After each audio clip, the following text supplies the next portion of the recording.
My family pranked me, and now I'm through with them. No jokes. I, 27 female, have always had a complicated relationship with my family. They've always been the type of people who think any joke is fine as long as someone laughs, no matter who gets hurt. Over the years, I've tried to brush it off and not let it bother me too much. But this time, they crossed the line, and I can't ignore it. By the way, this comes from Spiritual Ad 50, and if you want to submit your own stories, go to the r/OK Storytime subreddit. I relate a lot. Someone pranking you? No, I relate a lot to trying to get a laugh out of someone. Yeah, I know. But not at someone's cost. Oh, really? Uh-huh. Yeah. Yeah, never at anyone's cost. That didn't hurt you, though. It hurt my pride. So recently, I achieved something big in my life. I bought my first home after saving for years. Congrats. Nice. It's something I worked incredibly hard for, sacrificing vacations, nights out, and basically anything extra to make it happen. The prank is that they like found a random house, sold it to her, quote unquote. And then she's like, yeah, I bought my first home. And then they're like, pranked. That was fake. We stole your money and you don't have a house. And she's like, that's a terrible thing you've done. It's They're just like, a prank, bro. they're like, it's so funny. Everyone's laughing. It's like the opposite of the bus when they were like, move that bus. Yeah. Move that bus. There's nothing there. I was beyond proud of myself and excited to finally have a place to call my own. Naturally, I wanted to share this milestone with my family, even though our relationship has always been rocky. A few weeks ago, we had a family dinner to celebrate my new home. Everything seemed fine at first. They congratulated me, asked about the house, and seemed genuinely happy for me. But halfway through the night, my brother, 30 male, and sister, 25 female, handed me an envelope. Dude, is I right? Am I going to be right? No. They said it was a surprise to help me with my home. Oh, okay. I see. I'm lost, but I'm going to keep going. I opened it, and inside was what looked like a legal notice stating my house purchase has been canceled because of clerical error and that it was now being sold to someone else. It even had an official-looking letterhead, my name, and details about the house. Wait, so the prank is just the opposite of what I said the prank was going to be. They just said that you don't have a house. The bank's taking back the house. None of your checks cleared. Also, how did they approach that? They said, we have something for you to help with the house. Is that how they approached that? So this is what happened next. I was in complete shock. Everyone around the table started laughing, and my brother yelled, "Gotcha!" Turns out they had a fake letter and thought it would be hilarious to see my reaction. I burst into tears, which only made them laugh harder. They even recorded the whole thing on their phones and posted it on social media. What? Here's my thought. One, that was funny. What? Yeah, it was pretty funny. I would have done that, and I would have been like, "Oh my gosh, it's good." Two, once you start crying, yeah, joke's done. over. Joke's over. Oh my God, I'm so sorry. I'm so sorry. I thought you would like it. It's not like she's sobbing. Oh, like that's insane. Given the context that I have, if this was the only prank they've ever done, funny. But since they always try to get at OP, the thing is that you know that they have a prank channel on YouTube where they do this all the time. Like if they're posting this on social media, they absolutely have a prank channel, and it's like the worst thing that you've ever seen. Oh, dude. So, okay, I will. The only thing I'm going to give, not them per se, but I will critique about UOP is why did you think your family had access? Like, wouldn't it have gone to you? How did they get a hold of this? Yeah, like I would have if I knew that they were, pranksters, and I can't imagine it was a very good recreation. Like, why did you immediately believe that your family had somehow gotten a hold of a bank statement that just said, clerical error, you don't have the house? Yeah. Oh, sorry, they sent it to us rather than you. Yeah. I feel like your family pranks you because you're really gullible.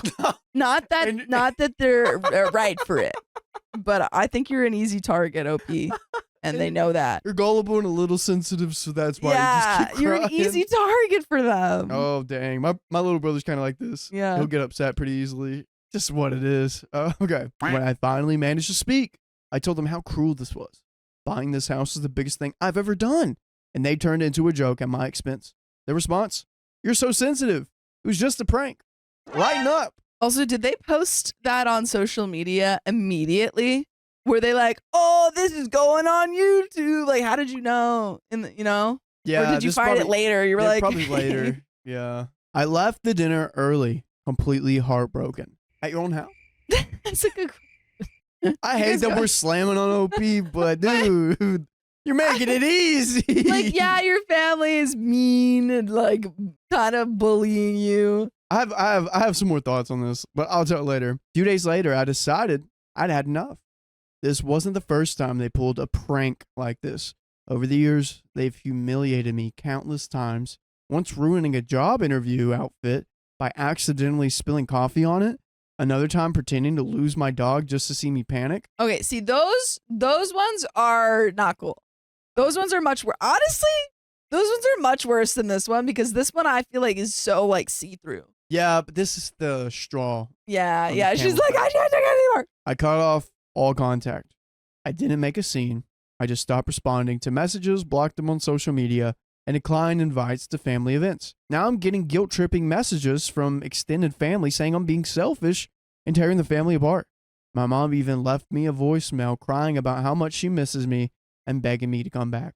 But I can't bring myself to forgive them. This prank felt like the final straw, and I don't see how I can trust them again.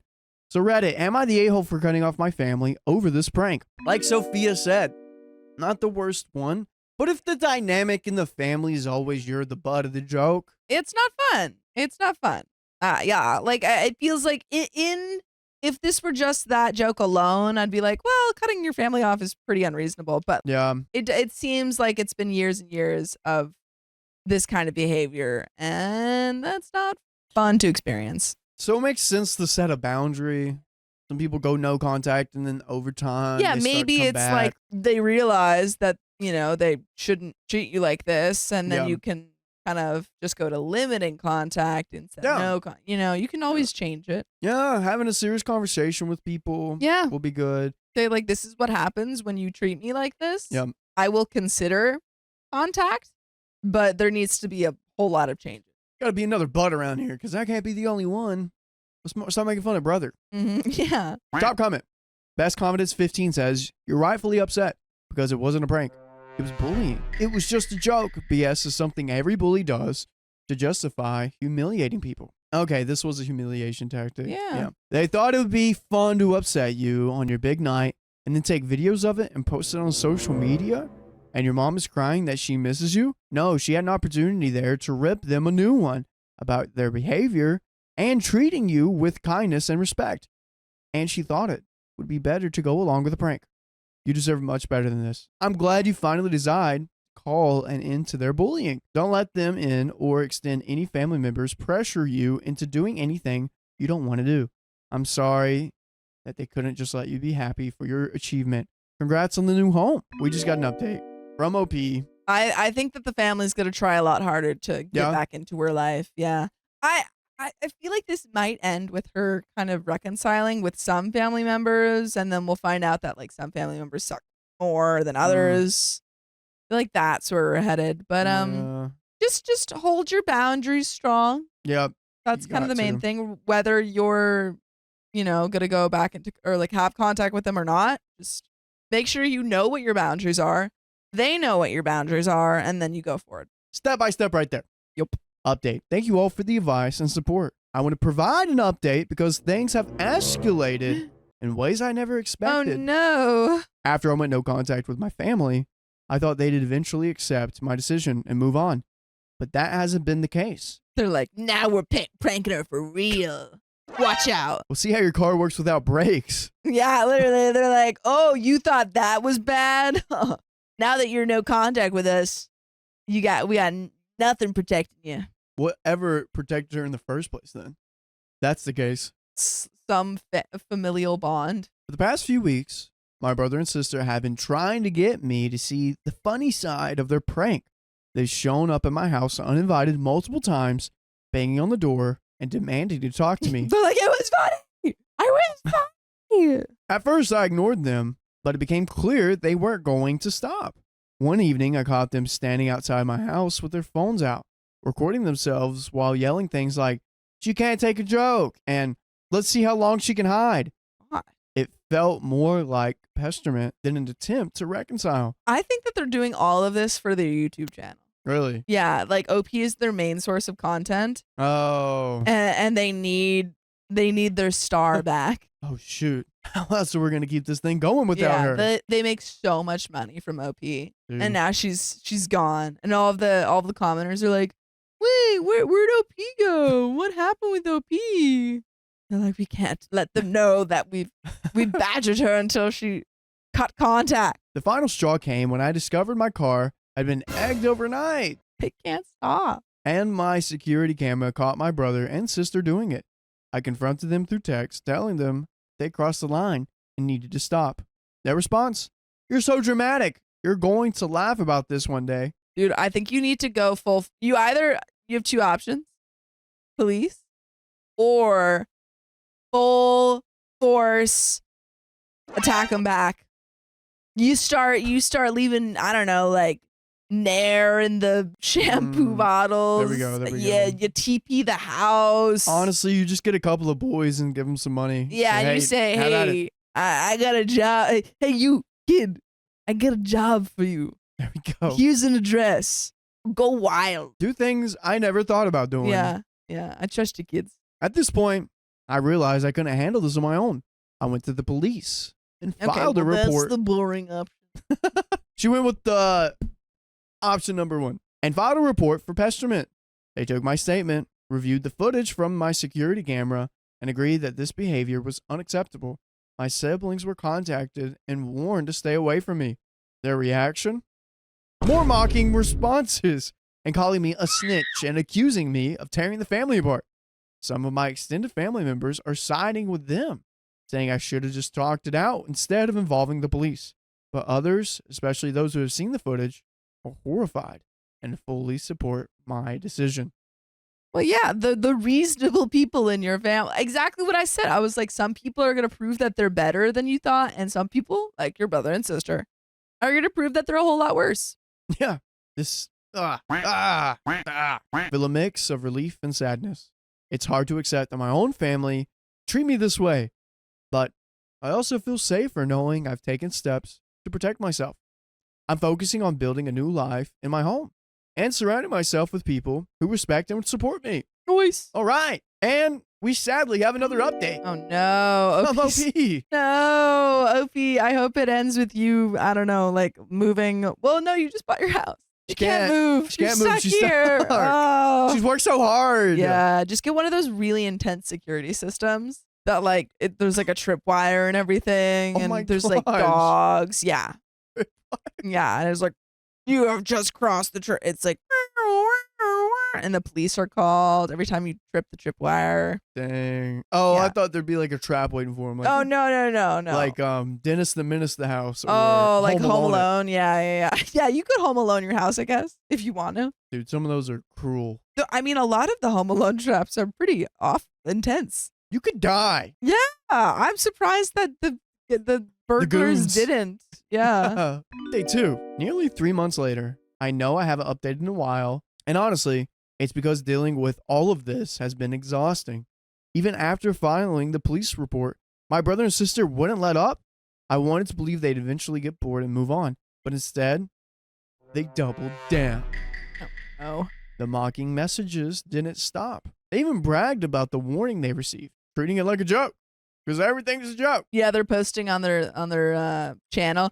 The police just freaking gave me a warning. Oh, like I'm gonna listen to that. My extended family was still split. Some still told me I was overreacting, while others admitted they were disturbed by my siblings' behavior. Then things escalated. My security cameras caught them trespassing on my property again, this time leaving a mess of toilet paper and shaving cream all over my driveway. That was the final straw. I went back to the police and provided the new footage, showing that they had ignored the warning. This time, I filed for restraining order. I feel like it's come to that. Hey. They can't stop bothering you. That's what you got to do something. Yeah. I had more than enough evidence to prove that their behavior was escalating. And after presenting everything, security footage, text messages, and police reports to the judge, they granted it. They were legally ordered to stay away from me, my home, and my workplace. Heck yeah. There we go.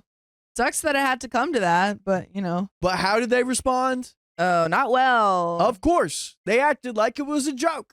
But then they realized I wasn't playing their game anymore. The pestiment had finally stopped. The restraining order forced them to keep their distance. And for the first time in a long time, I felt safe. Sensing a butt. But you can listen to us anytime you want on your favorite podcast platform. Just search up OK Storytime on Apple, iHeartRadio, or Spotify. And we have all the buts, ands, and ifs, and all these stories that you could ever wish for. So true. I'm a little bit worried that they are not going to listen to this. Do restraining orders last forever? 6 months to 5 years. Okay, so no.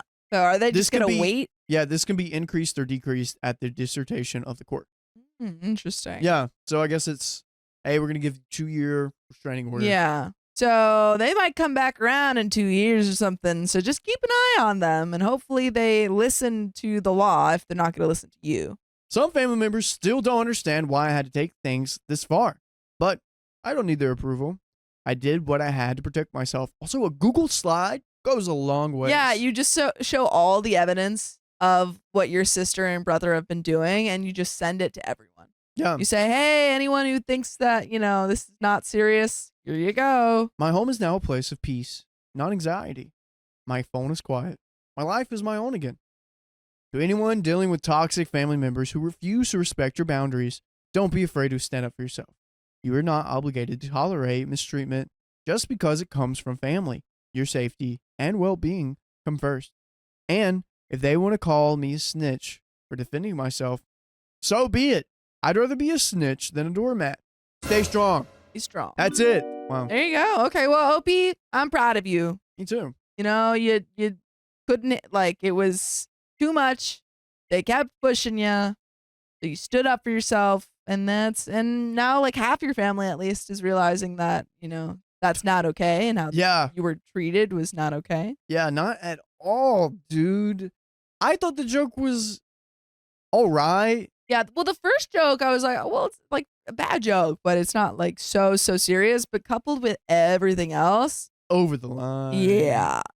Get a hint. If you're going to pull a joke, make sure it's funny. Come on. Make sure everyone's, I don't know, just get everyone in on it. Seeing that story, got another one coming for you. I refuse to recover at home after surgery because my husband prioritizes mother. No, don't do that.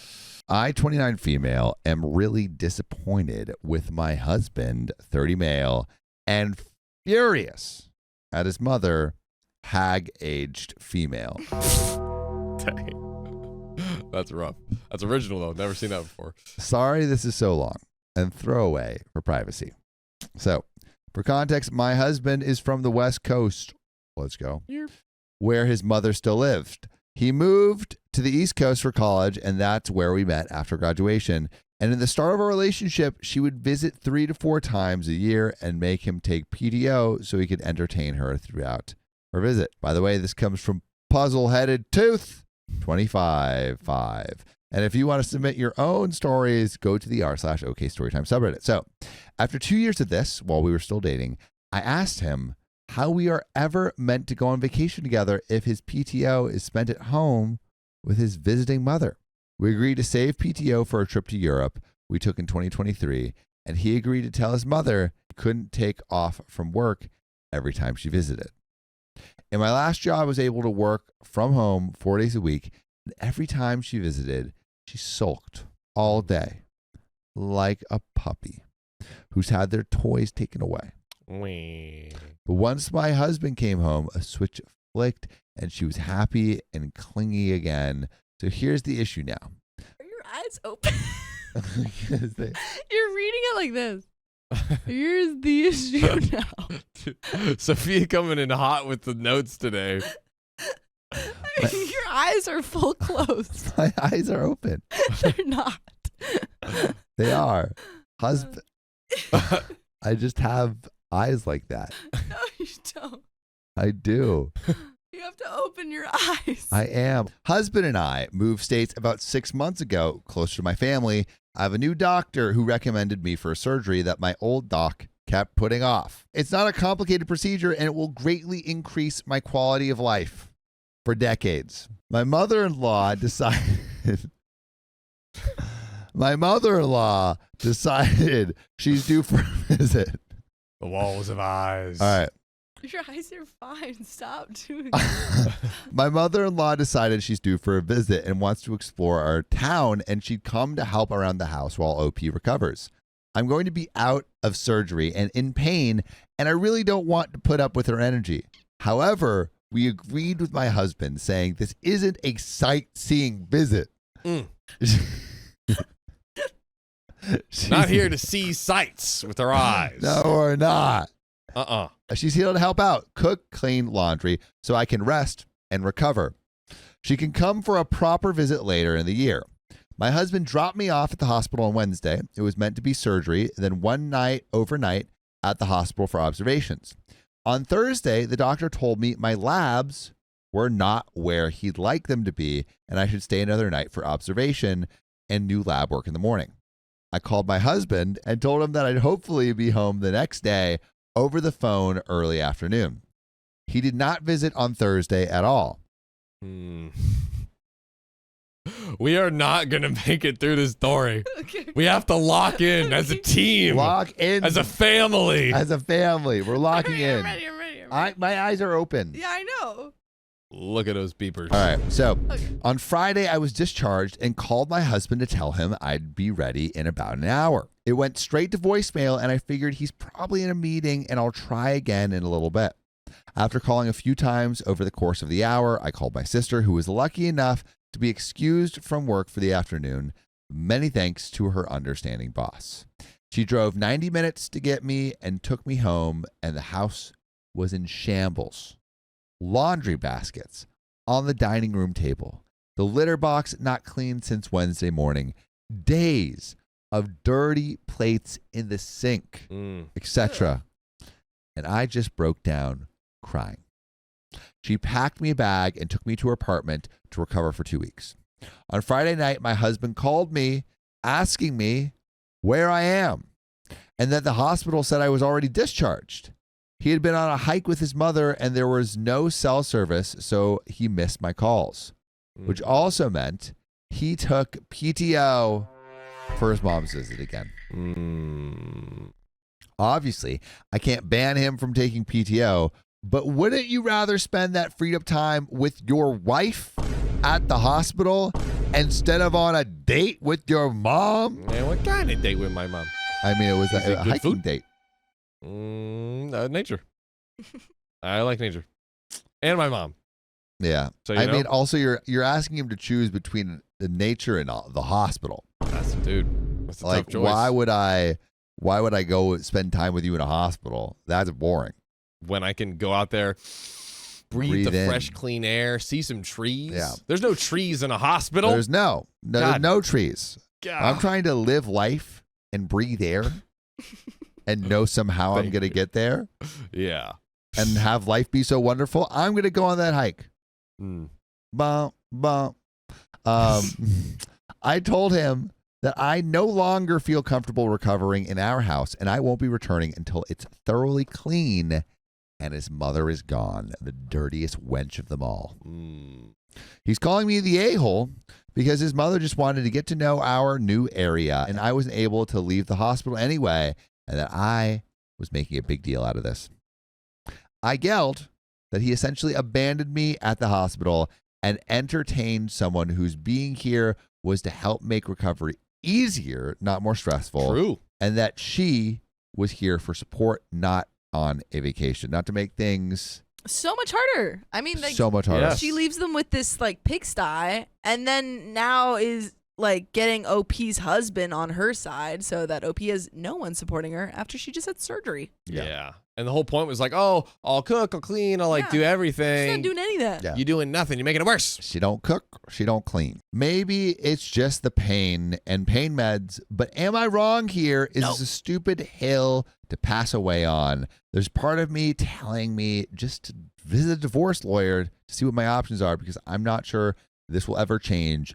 I know this is going to sound incredibly selfish, but I want kids.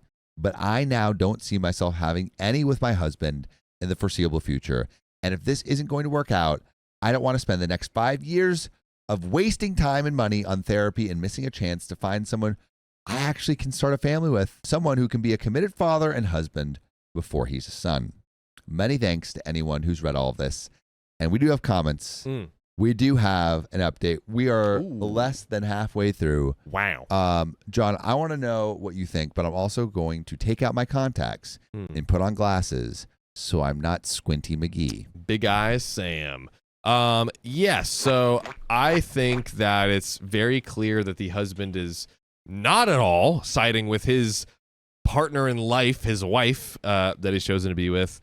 And it's insane to me that he basically abandoned her. Was it while she was in the hospital that they were doing the hike? It's kind of sounded like it. Yeah, I think so. I'll double check that. Yeah. So we'll double check on that. But like at any point, before, during, after, it's like, okay, why are you going on the hike with the mom? You're clearly not communicating or getting the check-in or okay from her. She needs you right now. And the whole spiel to let mom stay was like, oh, she'll actually like help and cook and clean and stuff. But she's doing the opposite. It Talk to me. seems like, from what I'm reading, it seems like, it seems like the husband like calls her and is like, hey, where are you? Because they said that you were discharged on Friday. And is like, I'm going on a hike with his mom, so I didn't know where you were. So, okay, so it's like. Yeah, so she's been with her sister. She's been Okay. recovering with her sister. But like, she was discharged from the hospital and had her sister pick her up because he was on a hike with his mom. Yeah. With no that's service. Crazy. Yeah, he's like, there's no service. Babe, how am I supposed to see the trees when there's no service? Sorry. So she was discharged. He didn't pick up. She gets her sister, and then he's like, where were you? Yep. What are you doing, brother? So yeah, I think he needs to drop his mom and maybe maybe go to ask OP and be like, hey, I'm so sorry. Like, how can I be some more supportive now? If he doesn't drop his mom, his girlfriend's going to drop him. Uh-oh, sounds true. So, comments. You know you're crazy says, he left you alone in the hospital. He went somewhere without self-service when he knew you were being discharged. He didn't call you back until that night, hours after you were meant to be discharged. This man is ridiculous, and that is unforgivable. Let his mom have him. You are not overreacting thinking about divorce, and you are definitely not the a-hole. And Lemon Cake says this, being unreachable while your wife is in the hospital is despicable. But he must have had missed calls and messages from her because she called him when they wanted to discharge her. Did he not have effing voicemails from her that said, hey, babe, where are you? They want to discharge me. I need you to come pick me up. And he never called her back? And the alienated penguin said it is despicable and unforgivable. Then the house on top of it. I don't think I could come back from that. Beth 21286 says he's her next of kin. Who was going to make medical decisions if there had been an emergency or she required further surgery and couldn't consent? This man isn't worth the carbon he's made from. I've never heard that. That's a wild way great. to say that. And Ike Bedenkin says, what the flying F? He is an a-hole. His mother is the a-hole. You are not an a-hole. No, I didn't fall in caps lock. I'm mad, not the a-hole. Additional, this is not a stupid hill to pass away on. You're passing away alone on that hill because your husband will be hiking with his mother around the hill and ignore you. Go and see a lawyer. He left you when you needed him most. And judgment is not the a-hole. And we have an update. 1 month later, John, are we feeling good about this relationship? Not at all. I think we need to clearly communicate, like, hey, you not being there, like, here's all the thing that's wrong. Again, mom, we need to put a lid on mom because she seems to like come in and just do something like, oh, let's go on a hike. I wonder if she intentionally invited him on the hike during the surgery. I think she's actively trying to sabotage the relationship. She wants her little boy toy. I mean, that commenter, I didn't even think about it. That commenter was like, he would be her next of kin. So I guess that's like decision making power. Like, what if something happened to her? And like, if the mother-in-law is the one that like instigated that, and oh God, terrible. Pretty bad. But luckily, John, we don't have to just exist in suspense about this one. we can go straight into the update. Let's dive right in. All right, so update 1 month later. Hi, all. I posted a month ago about my husband basically abandoning me at the hospital to entertain his visiting mother. I thought I'd post an update. We're done. Oh. I'm still at my sister's place, and my boss is letting me work remotely to the commute, but I have an apartment I'm moving into in July that's a 10-minute drive from my job. Thank you, everyone who responded. It was a bit overwhelming. I went into defensive mode and thought I put my husband in a bad light, but you all really slapped the rose-colored glasses off me. We spoke on the phone every day the first week I was away. He asked his mother to leave ASAP so I'd feel comfortable coming back home. After a week, I told him I still needed space and I was coming the next day to grab more things.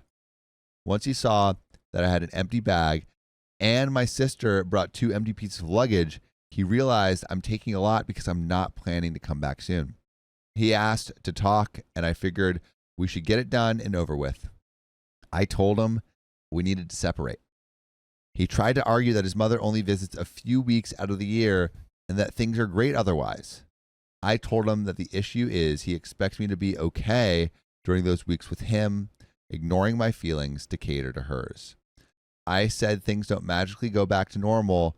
Once she leaves, there's resentment towards him for weeks for him doing it again, and self-hatred for me allowing it to happen again. He asked to go back to couples therapy. I told him it didn't work last time. We had a great therapist who helped him put boundaries in place and to be able to deliver consequences when his mother overreached. But as soon as she'd arrive, she'd break one boundary, he'd let it pass, and then she had carte blanche to step on all of them. Ooh, we don't like that. Yeah. We don't like that kind of stuff. You know, I also, it's not that the mother is visiting, a few times a week and he's spending time with her. It's that he is letting his mother stomp all over the boundaries. Like, it's fine to have your mom visit and spend time with her, but it's not fine to leave the house an absolute pigsty. It's not fine to abandon your wife while she's in the hospital. It's not fine to just let your mom walk over your entire relationship. And I think that's exactly what he's done.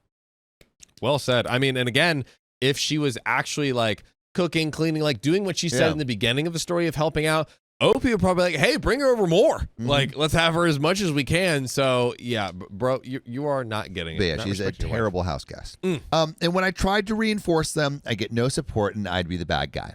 Here's where I may have been a bit mean, though. I told him I'm turning 30 this year and I want to start a family, but I can't see starting one with him.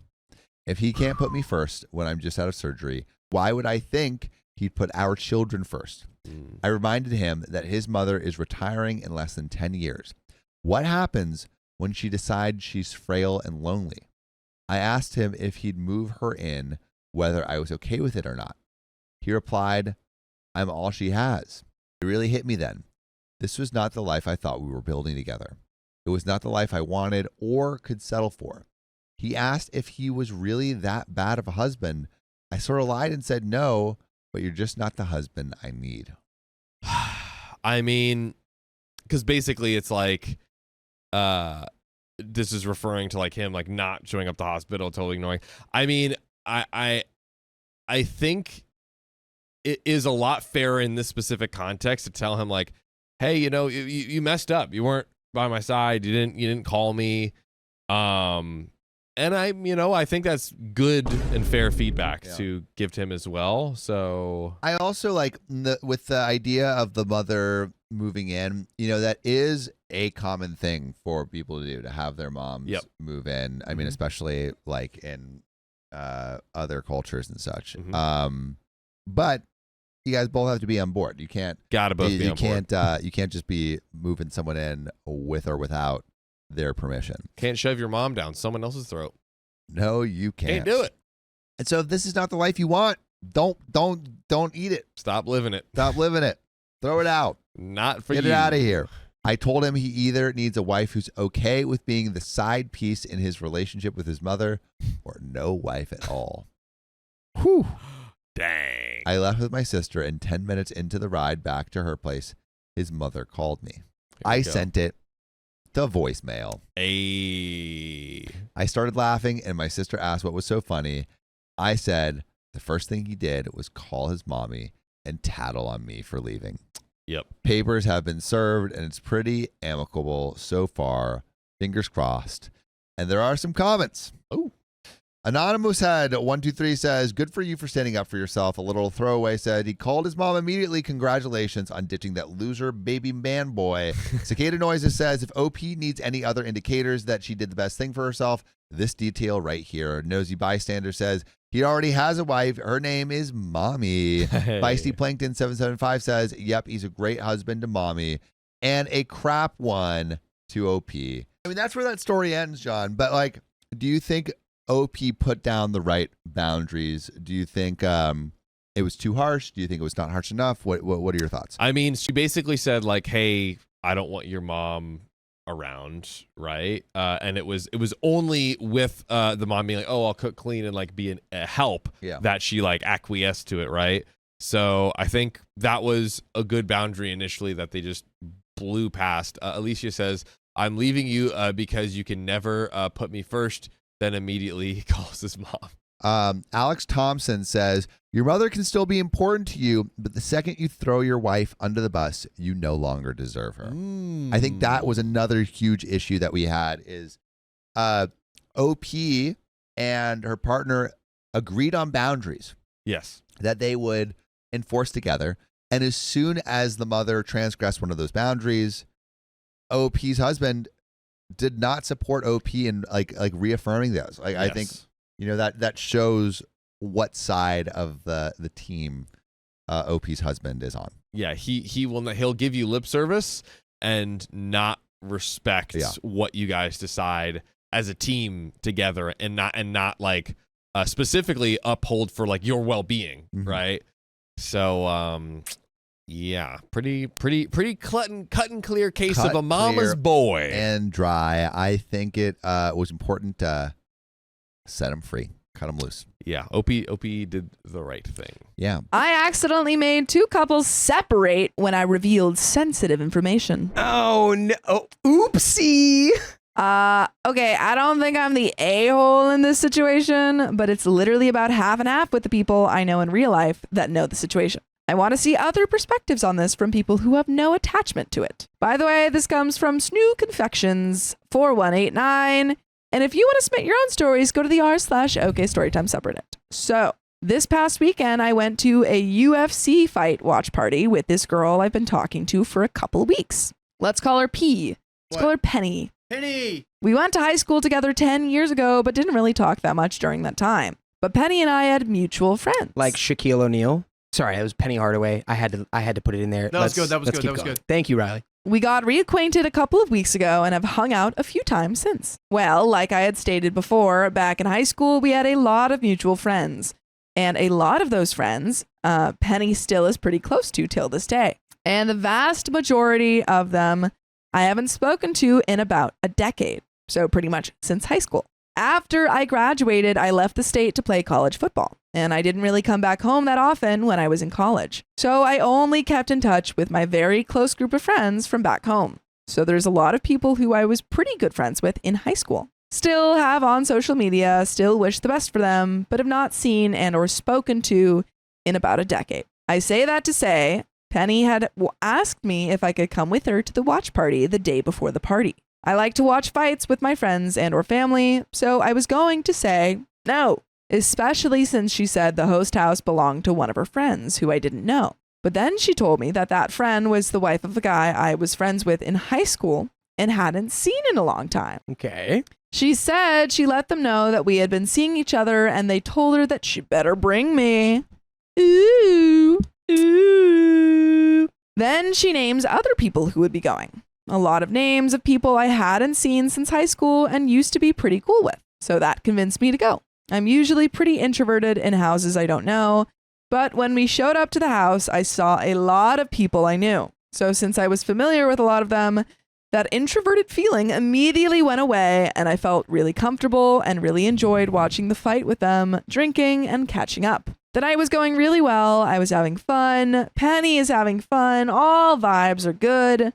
Until the incident. Oh no, not the incident. I was inside the house having a conversation. That's where the call is coming from. Then I noticed Penny was outside amongst a group of people out there sitting and talking, so I decided to go join. I walk out there and grab a chair. Okay. They are in the middle of a conversation, but I'm not even paying attention to what they're saying. I'm just paying attention to grabbing the chair and placing it next to Penny so I can sit. There's about 15 people in the circle. I only knew about half of the people in the group.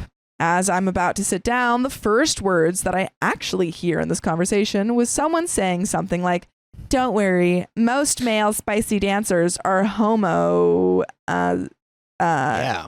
Smexual. Whatever you do, don't leave it there. I did not know any of the context of the conversation.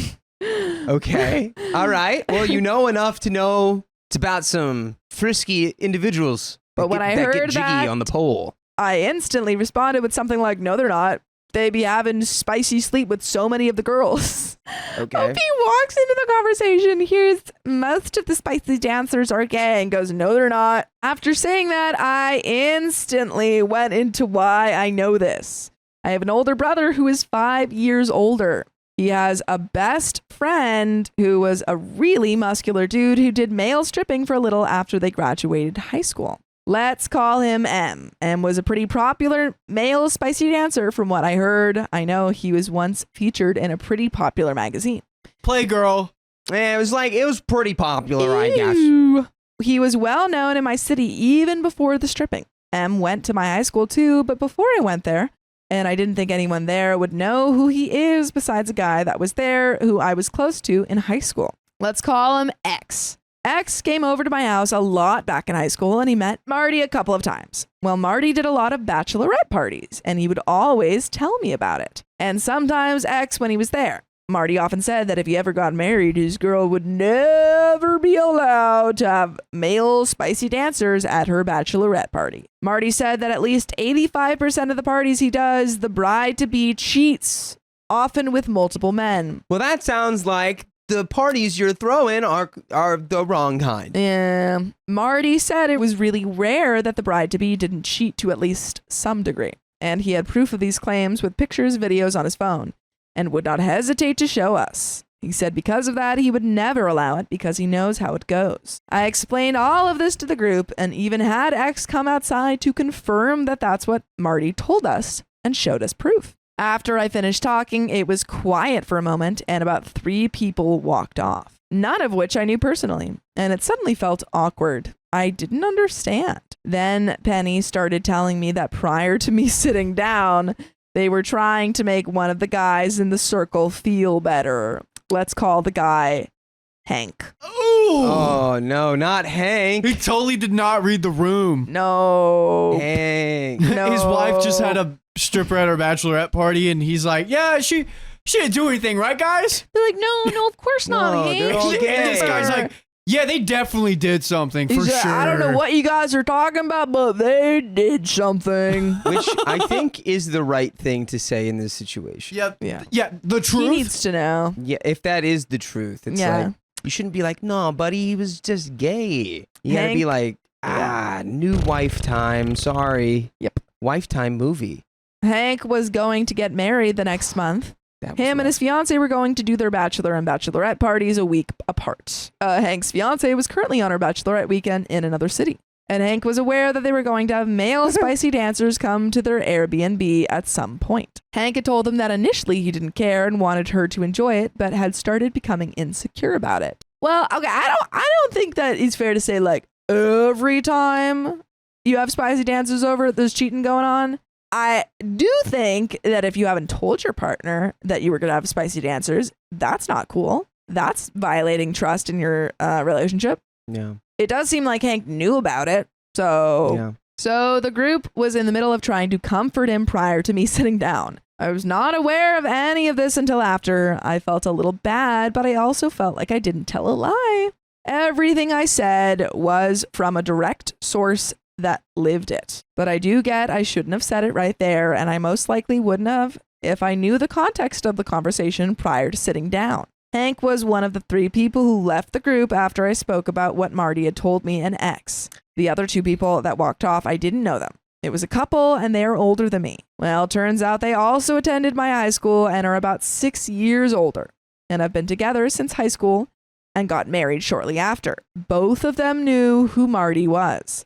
Turns out the girl had a bachelorette party with male spicy dancers coming to a house for her, and Marty was one of them. Marty certainly does Marty seem gets to get around. man. And her man knew that he was one of the spicy dancers, and at the time found it funny because they didn't think one of the spicy dancers would be someone they went to school with. Apparently at the time they both laughed about it, and the girl claimed she didn't get a dance from him because when he tried, she couldn't stop laughing. Well, after hearing what I said, apparently the dude got angry, especially since I said Marty often provided proof to those claims and had showed me an ex. So that couple walked off and started arguing inside. I could see that they were arguing through the glass door, but we didn't know it was because of what I said initially. But after I found out, I thought it would be better for me to leave, and it was already getting late, so me and Penny left. She was mad at me and told me I shouldn't have said all that. After that night, I asked about 12 of the people that were there individually if they thought I was the a-hole in this situation. I asked both men and women. It's literally split in half. Some say yes, others say no. And some of the people who I didn't know there are pretty angry at me, including all three that walked off. It's absurd. OP literally didn't know what the conversation was. Did OP cheat on anybody? No. Did OP maybe put themselves in a position to cheat on anybody? No. No. This is what? OP put his foot in his mouth. That's literally it. If OP was speaking from the intent of like, ooh, Yeah. I can't wait to stir up some juicy drama. Literally, yeah. Now, all right, you're kind Different. of that's kind of a jerk thing to Not do. what happened. But if you're just telling like objectively like what could be the truth leads to two people breaking up, that's not like you're a bad guy. No.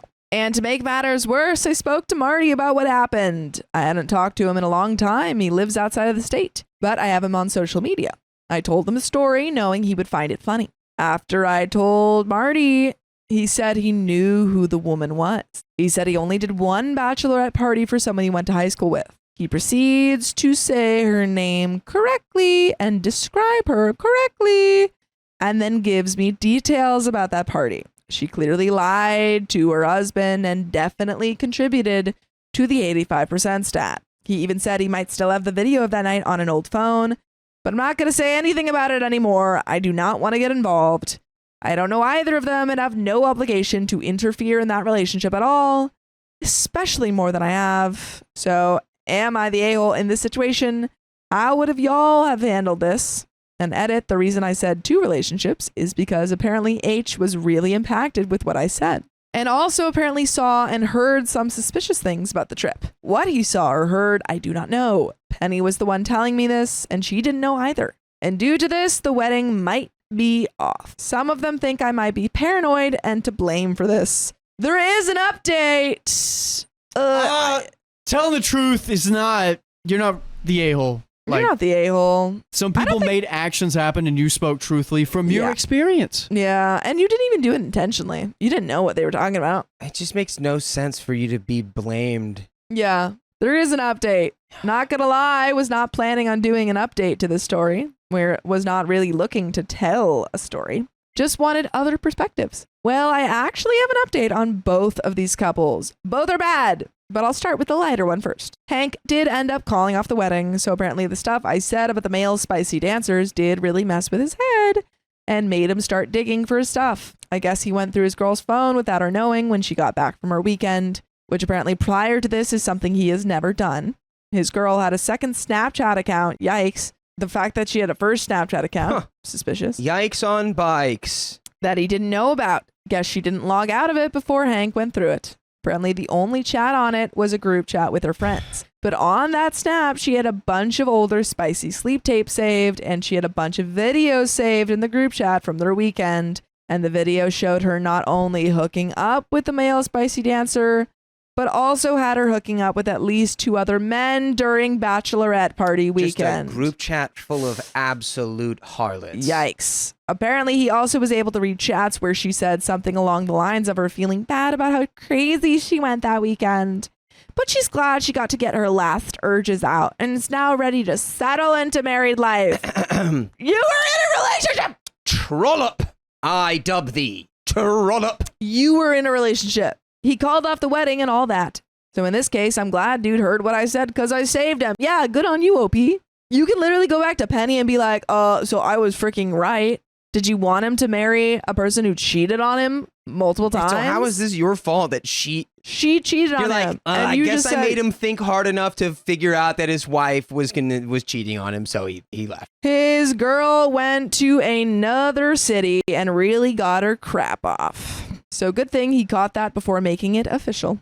Now to the married couple. I didn't name them last time, but I will here just to tell the story better. I know some of y'all didn't like the letters for names, so I'll name them John and Amy, not their real names. So the night from the original post where I told the story, I know some said that I should have read the room and all that. Not only was it hard because it was dark out and I had been drinking, but I had also had people there asking questions and giving input in the middle of telling it. So I didn't get any indication about me doing too much at the time. So John was one of the people who asked me a couple of questions. So John and Amy were lapped up when they were sitting out there. Amy sitting on John, of course. Apparently, when I started going into describing Marty in the middle of the story and I said his real life name, John felt Amy start to tense up and feel uncomfortable. Marty's real name is pretty unique, in America at least. I've never seen anyone else with that name. So when I said it, it was very clear who I was talking about. And like I said, they went to high school with him and both knew who he was, which I knew nothing of that at that point. And John knew Amy had Marty as a male spicy dancer at her party. Well, I guess the more detailed and graphic I got about what Marty told me in terms of the spicy related acts, how rare it was that it didn't happen, and that he often recorded everything, the more uncomfortable John felt Amy getting. That had John get really suspicious, and that's where he asked me a couple of questions in the middle of my story. I forgot what he asked, but it was nothing crazy. I think one of them was, did Marty send me the videos or just show me on his phone? Which he only showed me on his phone. I'm guessing Amy continued to get more uncomfortable and he felt it and got really suspicious. And that's where he walked off. Conspiracy theory. Oh? OP and Marty go back, right? They go back like they've been working together or like done like, you know. They went to school together. They went to school together, but did they dance together or anything like that? No. I think someone knew about the dancer and that OP was the dancer's friend, thus hired that person because they knew that they could get information, and this some sort of setup. It's all some long con. Honestly, like how is that coincidental? Unless they're all kind of like local. They all, yeah, I think they are. It could be a small town where I think they all everyone went to the cheats, same- apparently. Well, he said they all went to the same high 85% school. of people cheat. They all went to high school. Okay. And these are people that OP hasn't even seen in like years. Yeah. Uh, So now fast forward to this past week. This is how I heard it played out.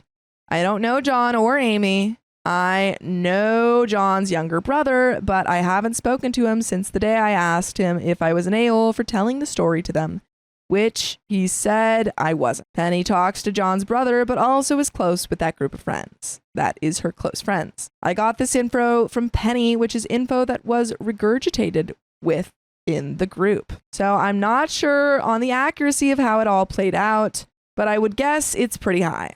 But the actual incident itself did happen 100%. I know because it's documented now. John and Amy argued inside the house, and I'm guessing all the way home. Amy assured John that nothing happened with Marty or any of the other male spicy dancers there. She also stayed with the story that she only got a partial lap dance from Marty. He just kind of hovered. yeah, he was just in the general vicinity. But had to stop because she couldn't stop laughing. Apparently, John didn't fully buy it and came up with a plan to make her admit it. Earlier this week, John confronted Amy about it again, but this time stated that he knew the facts already. So for her to come clean and be honest with him, John told Amy that he had been in contact with me, and I also put him in contact with Marty, and from that, he knew the entire story, and that Marty still had the evidence. I can confirm that neither me nor Marty have spoken to him. I haven't spoken to him since that night. Marty says he's never spoken to dude in his life. So I guess Amy felt like she was caught and admitted everything. She told John that she effed Marty that night. Marty, dude, stop.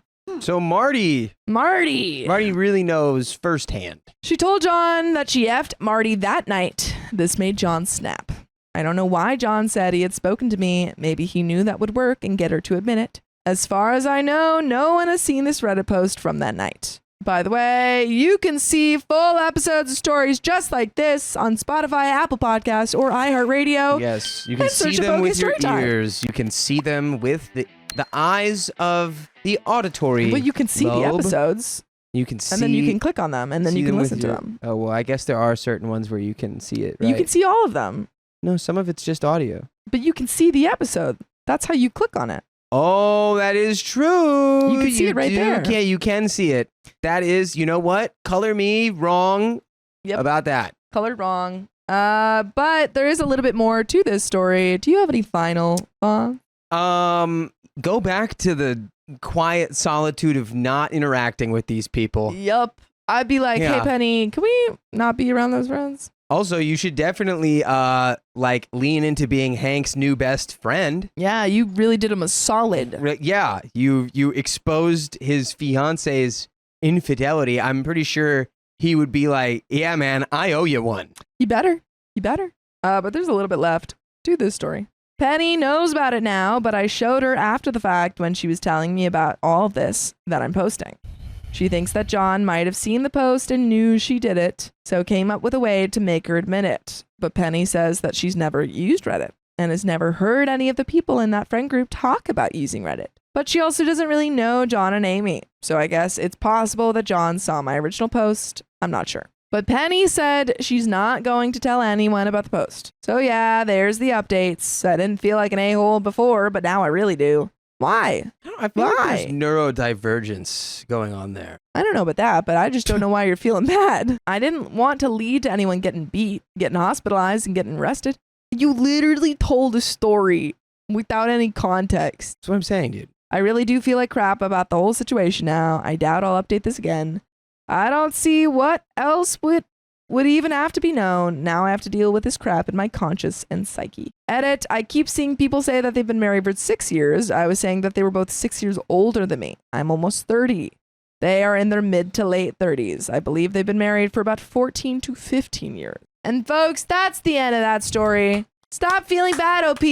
You told them about some statistics, and then they figured it out from there. Yeah, the bud. real statistic was Marty. Yeah. I told my daughter that her grandparents are stupid in front of them. It's a joke, right? Trigger warning, bullying. So if you don't like that, get to the next story. My wife and I have 3 kids. Our youngest, Emily, turned 6 last Sunday. We recently had to deal with an issue in Emily's school. By the way, this comes from user oddresolution5357, and if you want to submit your own stories, go to the r/OK Storytime subreddit. So, last year, a new student joined her class and started bullying her. He'd make fun of her, call her names, and steal her stuff to hide it around the school. On 2 occasions, the bullying got physical. It took us a while to sort everything out because the boy's parents were a nightmare and nothing the school did worked. Finally, they threatened to expel him if he didn't leave our daughter alone, and his family got him to stop. Good. He hasn't bothered Emily in months, and she is doing much better. All right. Because of how much of an ordeal this ended up being, many of our friends and family members know what happened. Most were frustrated as we were, but my wife's stepmother, Patty, thought the whole thing was cute. Even after we told her everything the boy did, she still insisted he probably just liked Emily and didn't know how to show it. For whatever reason, she's fixated on this. Every time the subject comes up, Patty says she still thinks we're being dramatic and the boy deserves another chance. Another chance. He got all the chances before he almost got this close to being expelled. My father-in-law fluctuates between being angry at the school and agreeing the boy was probably harmless. They never spoke about this near the kids, and my wife and I don't give a crap what they think anyway, so we never worried much about this. We're throwing Emily a birthday party this Saturday.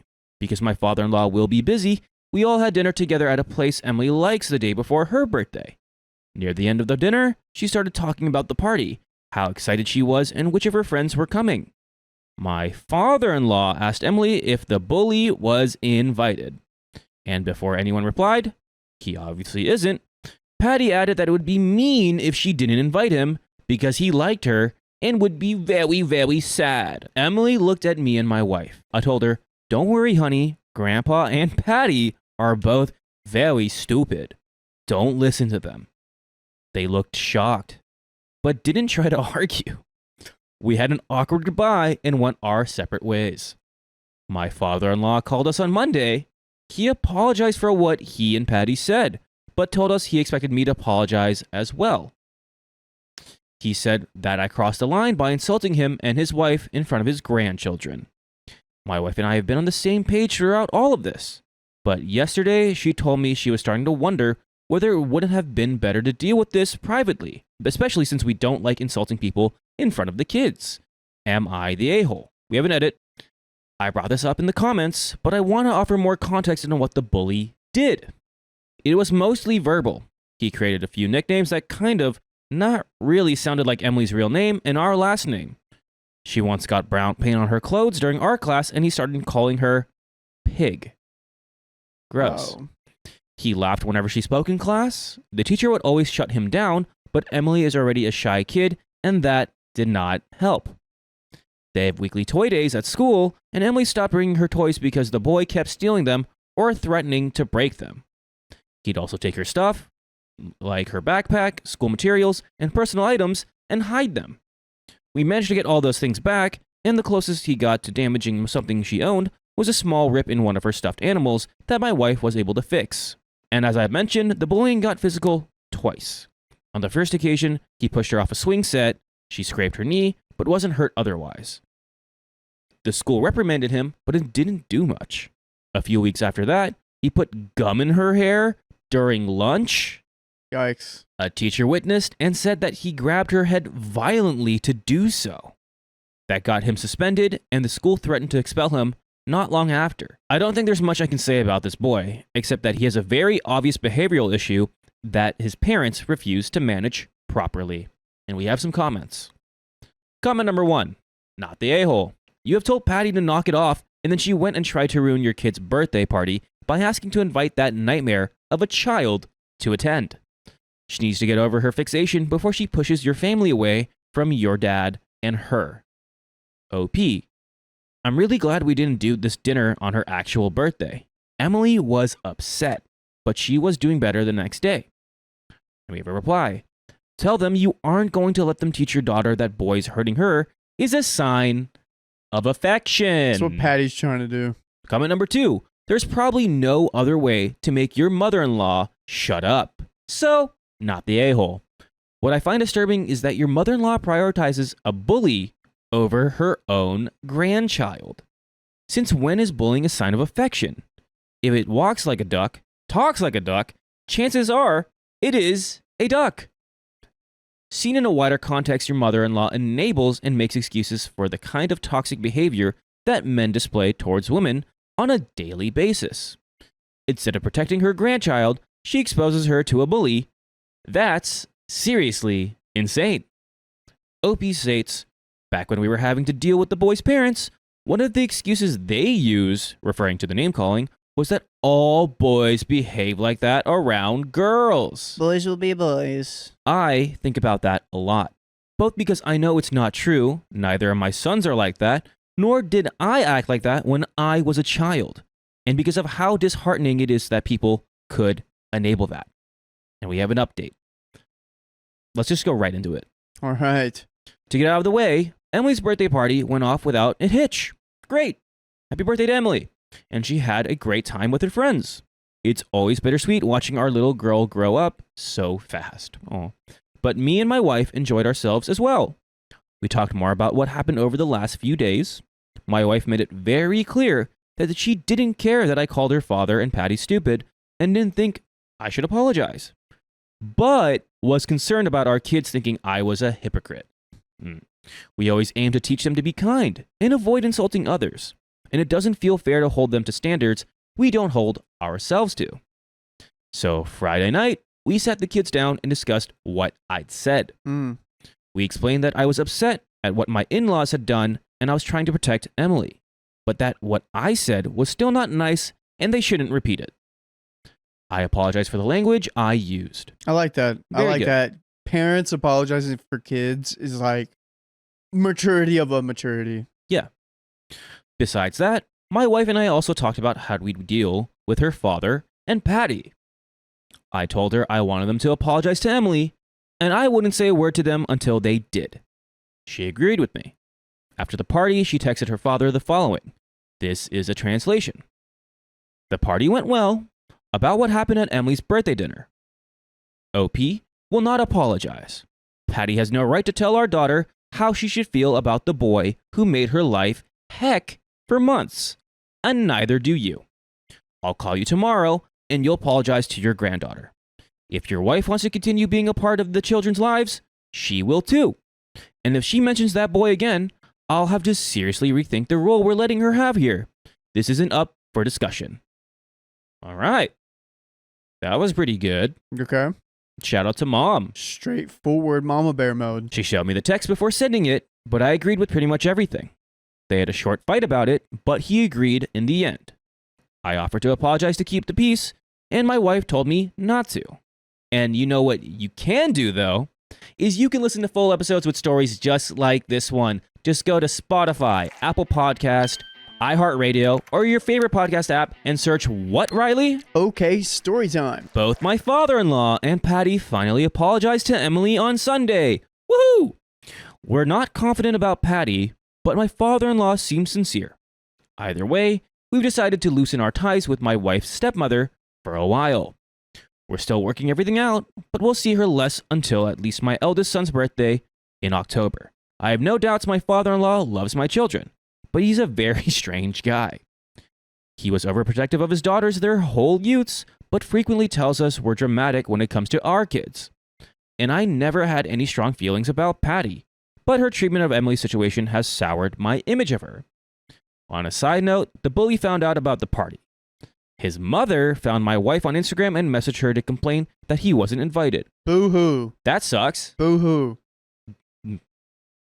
So, Sucks. My wife reminded her of the day the school threatened to punt her son out. No reply as of today. I didn't know what to expect when I posted here, but I was glad to see that even those who thought I was in the wrong agreed that Emily and her well-being came first. At the end of the day, that's all I really care about. This will be my only update. Thanks, everyone. And that's the end of that story. all right. My friend took advantage of my kindness, so I sold her things while she's in jail. In jail for how low those prices are. The title might make me sound bad, but there are a lot of factors that play here. Let me explain. I am a 25 female dog trainer with underlying mental health issues, including being on the autistic spectrum. I mentioned this because I think it's important info that I am easily overstimulated, anxious, and mostly importantly, have a history of being taken advantage of because I don't understand social cues all the time. By the way, this comes from Vegetable Feeling 85, and if you want to submit your own stories, go to the r/OK Storytime subreddit. So about a year ago, I met Lisa, 56 female. I was in a sticky situation trying to help someone with their dog, and I had very little support. I had been meeting with Lisa to help her dogs, and she said she was able to help me with the situation I was dealing with. This was fantastic and much needed relief for me, and I appreciated it so much. I saw Lisa several times a week, and we got pretty close. I was dealing with some heavy relationship stuff at the time, and seeing as Lisa was currently unemployed ex-therapist, she actually helped me work through some issues. Amazing, right? While over time, I started to notice some things were off about Lisa. She's always been a little hard for me to read, a little demanding, entitled, but it seemed to sprinkle into charming, funny jokes. So it seemed almost like she was just putting on this big, funny character. One of the first red flags was when she called me from the ER.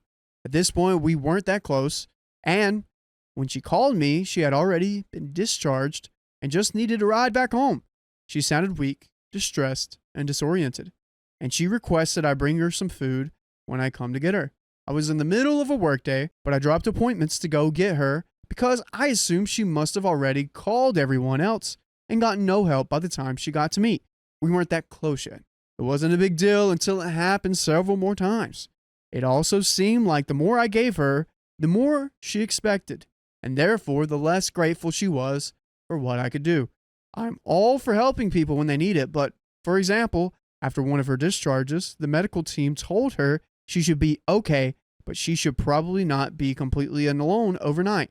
just in case of an emergency. She didn't actually even ask me if I could help with this. She just kind of expected it from me. I told her I wasn't prepared to do that after working all day. I needed to go to work the next day. Plus, my long-term partner was sleeping at home, and we don't do stuff like this without talking to each other. She tried to guilt trip me a little bit, but eventually conceded. She said that she has a new friend who would call her throughout the night to make sure she's at least responding. Again, I'm all for helping people, but you can't expect someone to drop their entire world to do it for you. I also want to mention that throughout all this, I was always around, always listening to her complain about things and supporting her the best I could. I got her food, picked up groceries for her, helped her assemble furniture. I brought her treats. I gave her rides, and I was continually helping train her dogs. It's not like I was totally icing her out. I started out so grateful to help her, and I just started to feel like I was being used over time. She would text or call with emergencies or big feelings a lot, even when I was at work, and would leave voicemails always telling me to call her back ASAP. And I would always try to do my best to respond as quickly as possible, with kindness and like I said, bring her treats and things to make it better. Sometimes she would text and call and even show up at my work, hoping to talk to me. To be fair, she never demanded I stopped a training session or anything, but sometimes she would gesture while I was with a customer to her phone, trying to get me to look at her, to talk to her. So as the months progressed, I noticed her attitude more and more. Not only is she being pretty demanding with my time, but the way she talks about her friends and family is a little slimy. For some context, Lisa lost her job in another state. I later learned because there's a malpractice suit against her. She came to my state because her sister, Karen, who's 20 years older than her, lives here, and that was her only option. Karen let Lisa in her house rent-free with her 2 dogs. One is not potty trained. Karen paid all the utilities, all the internet bills, and got a surplus of groceries on a regular basis. Karen wanted to support Lisa so that she could find a good job and go back on out on her own and be successful again. Lisa would complain to me that Karen was being stingy and she wouldn't help her buy really expensive and fancy things. Like Lisa decided she needed a remote control, bendable bed frame, and a mattress, even though the room Karen had for her staying in already had a bed. All the while, Lisa would periodically say she was broke until my sister gives me my allowance, which I later learned was $600 a week. Yes, you read that correctly. That's like a full job. That's a minimum wage full job. Depending on what state you're living in, yeah. Yeah. That's $2,400 a month. Oh my god. Dude. And she's still paying for your groceries, other things that you complain You don't about. have to pay rent. Yeah. You probably don't have to pay taxes on that either. No, because that's not a formal income. She probably doesn't have to. She should claim it, but she's not. Oh, this is wild. Lisa was getting $600 a week to live rent-free at her sister's house with her dogs and still demanded help with larger purchases and extra money for projects. All while telling me Karen has the money and just won't help. To be fair, Lisa pays her phone bill. And she has some storage units that she pays with as well. However, $600 a week is sometimes more than I make. And I've got a lot more bills than that. Lisa's dogs are also on the most expensive dog food ever. And not only does she have expensive taste and wardrobe, but despite having too many clothes to fit in a closet at her sister's house, she would continually buy more things, more expensive things. After probably 10 months with her sister, she finally got a job. She was excited about it, and I was so proud of her. However, pretty soon, she just stopped talking about it when I asked. She said, "Oh, I didn't work there. I just clashed with the dumb lady who runs it." And that was all that was said. She had a job for maybe 2 weeks. Things get much worse. Karen and Lisa both got sick during the cold and flu season. They really don't have the best relationship. And besides the financial support Karen gives, there's not much emotional support. They have a long history that I don't know that much about. Well, with the illness in the house, Lisa didn't pay much attention to Karen, which probably turned out to be a major problem because since Karen is in her 80s, her getting sick turned out to be very, very bad. Karen ended up being hospitalized for 2 to 3 times over the next month. The first time was after Lisa found her and realized she'd been stuck in bed for like 48 hours She was so weak she couldn't even get her CPAP machine off her face. She was severely dehydrated and had pooped and pee all over the bed. I know all this because I was the one who came over late at night after a long day of work to help out with the stains and sanitize the bed, since Lisa said she just couldn't handle it. And honestly, I didn't even really mind. I just felt bad for Karen. Karen had severe UTI, and I was showing signs of dementia overnight. When Karen's family's friends got involved, they blamed Lisa for this and ended up filing a complaint with an Adult Protective Services, and the nurses at the hospital did the same. Lisa was insanely angry at Karen and Karen's friends, and she was also angry that while Karen was in the hospital, she couldn't fork over any money. Again, the attitude was getting crazy. You got to cut it out. To the streets, Lisa. To the streets, Lisa. To your jail cell that we know you're going to. Oh my gosh, I forgot about that. Yeah. Noticing these behaviors and growing increasingly wearing of her draining and my emotional energy, I tried to do a sort of intervention with her. I told her I was really bad at managing my own finances, and I had seen some of my bad habits reflected in her, and said we could both use some accountability and practice managing our money. So I suggested we keep logs of our spending. We set limits for ourselves, and we report back to each other each week so we can motivate each other and hold each other accountable. I was hoping if I could help her become more financially independent, then she would be able to get some distance from her sister, and then maybe her relationship would improve. I told her that we could start this practice in just a couple of weeks, as I was really busy with some personal things coming up. Well, I never got that far. Karen's friends helped her draft an emergency protective order against Lisa and had her punted out. The next few weeks were totally insanity. Since Lisa didn't have a job, she was pulling and borrowing money from anywhere she could possibly get it. She managed pretty well to get some of her dogs fed and kept herself in a hotel room the entire time she was out of her sister's house. She was so overwhelmed with everything that she couldn't make herself get a job, but could ask friends and family from all across the country to send her money. And for the most part, they did. When this happened, I was in the middle of moving to a much more expensive apartment closer to my job. So I decided to set a cap on the amount of money I would give her. That cap was $50 anytime she asked me to cover a couple extra dollars on purchasing or bring her food. I would add it up in my head, keep track of it. Again, I felt so awful for her, but I can't be supporting of another person when I'm barely capable of supporting myself and my family. Since most of Lisa's belongings were with her sister, she was determined to get an outfit to make herself look presentable in the courtroom when she goes to deal with this. So she asked me to drive her to Target. She had about $100 on a gift card, and I was more than happy to take her there and shop with her. After the clothes, shoes, and a couple of very small basics, her total was so much that I had to pay about $25 out of my pocket, and she had gone over the gift card limit. I'm only including this detail to express it didn't seem like to her behaviors were changing, even when she didn't have a place to live or a job, because there were so many ways to get what she needed for much less even at Target. She was intentionally choosing more expensive brands. Anyways, within a couple of weeks, she gets arrested. And this was a crazy twist. Apparently, even though Karen wasn't trying to press charges, when the police looked into what was happening between the two sisters, they decided it was enough to take it upon themselves. I'm not really sure how all of this works out, to be honest. All I know is I'm starting to get calls from the jail because I had the only phone number she memorized. Oh, okay. Yeah. Yeah. Honestly, it's probably because Karen has signs of dementia now that I'm sure like the hospital or the state can deem her unable to make her own medical decisions. So they get to take care of it. And yeah, she neglected her. This is wild. Here's where we get close to my current problem. My partner and I get my stepdaughter over the summers, and I absolutely adore her. Even though we don't get to see her as much during the year, Bio Mom took her to the other side of the country. We remained a great relationship, and our summers are hectic, but full of so much love and life.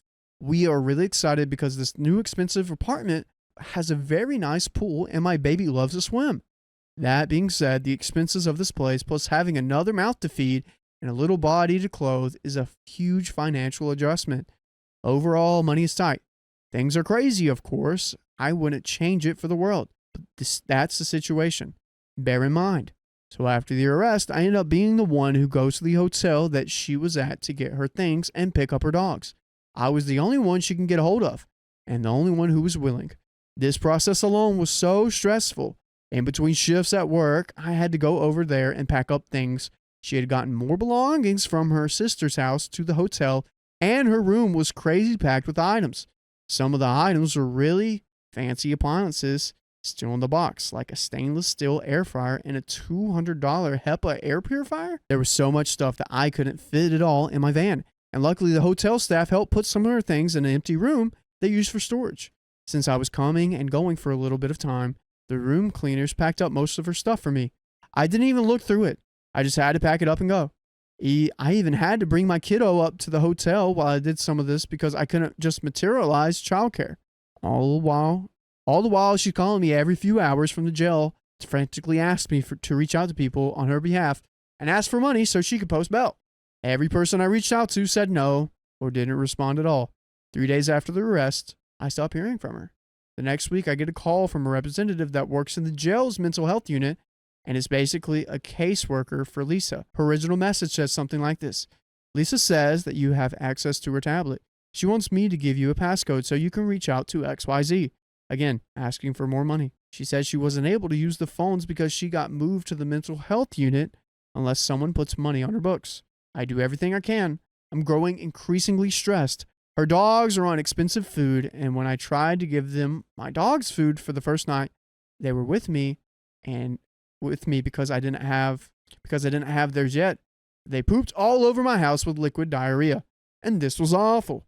I had to spend hundreds of dollars on their very expensive food to wean them on to my dog's cheaper food.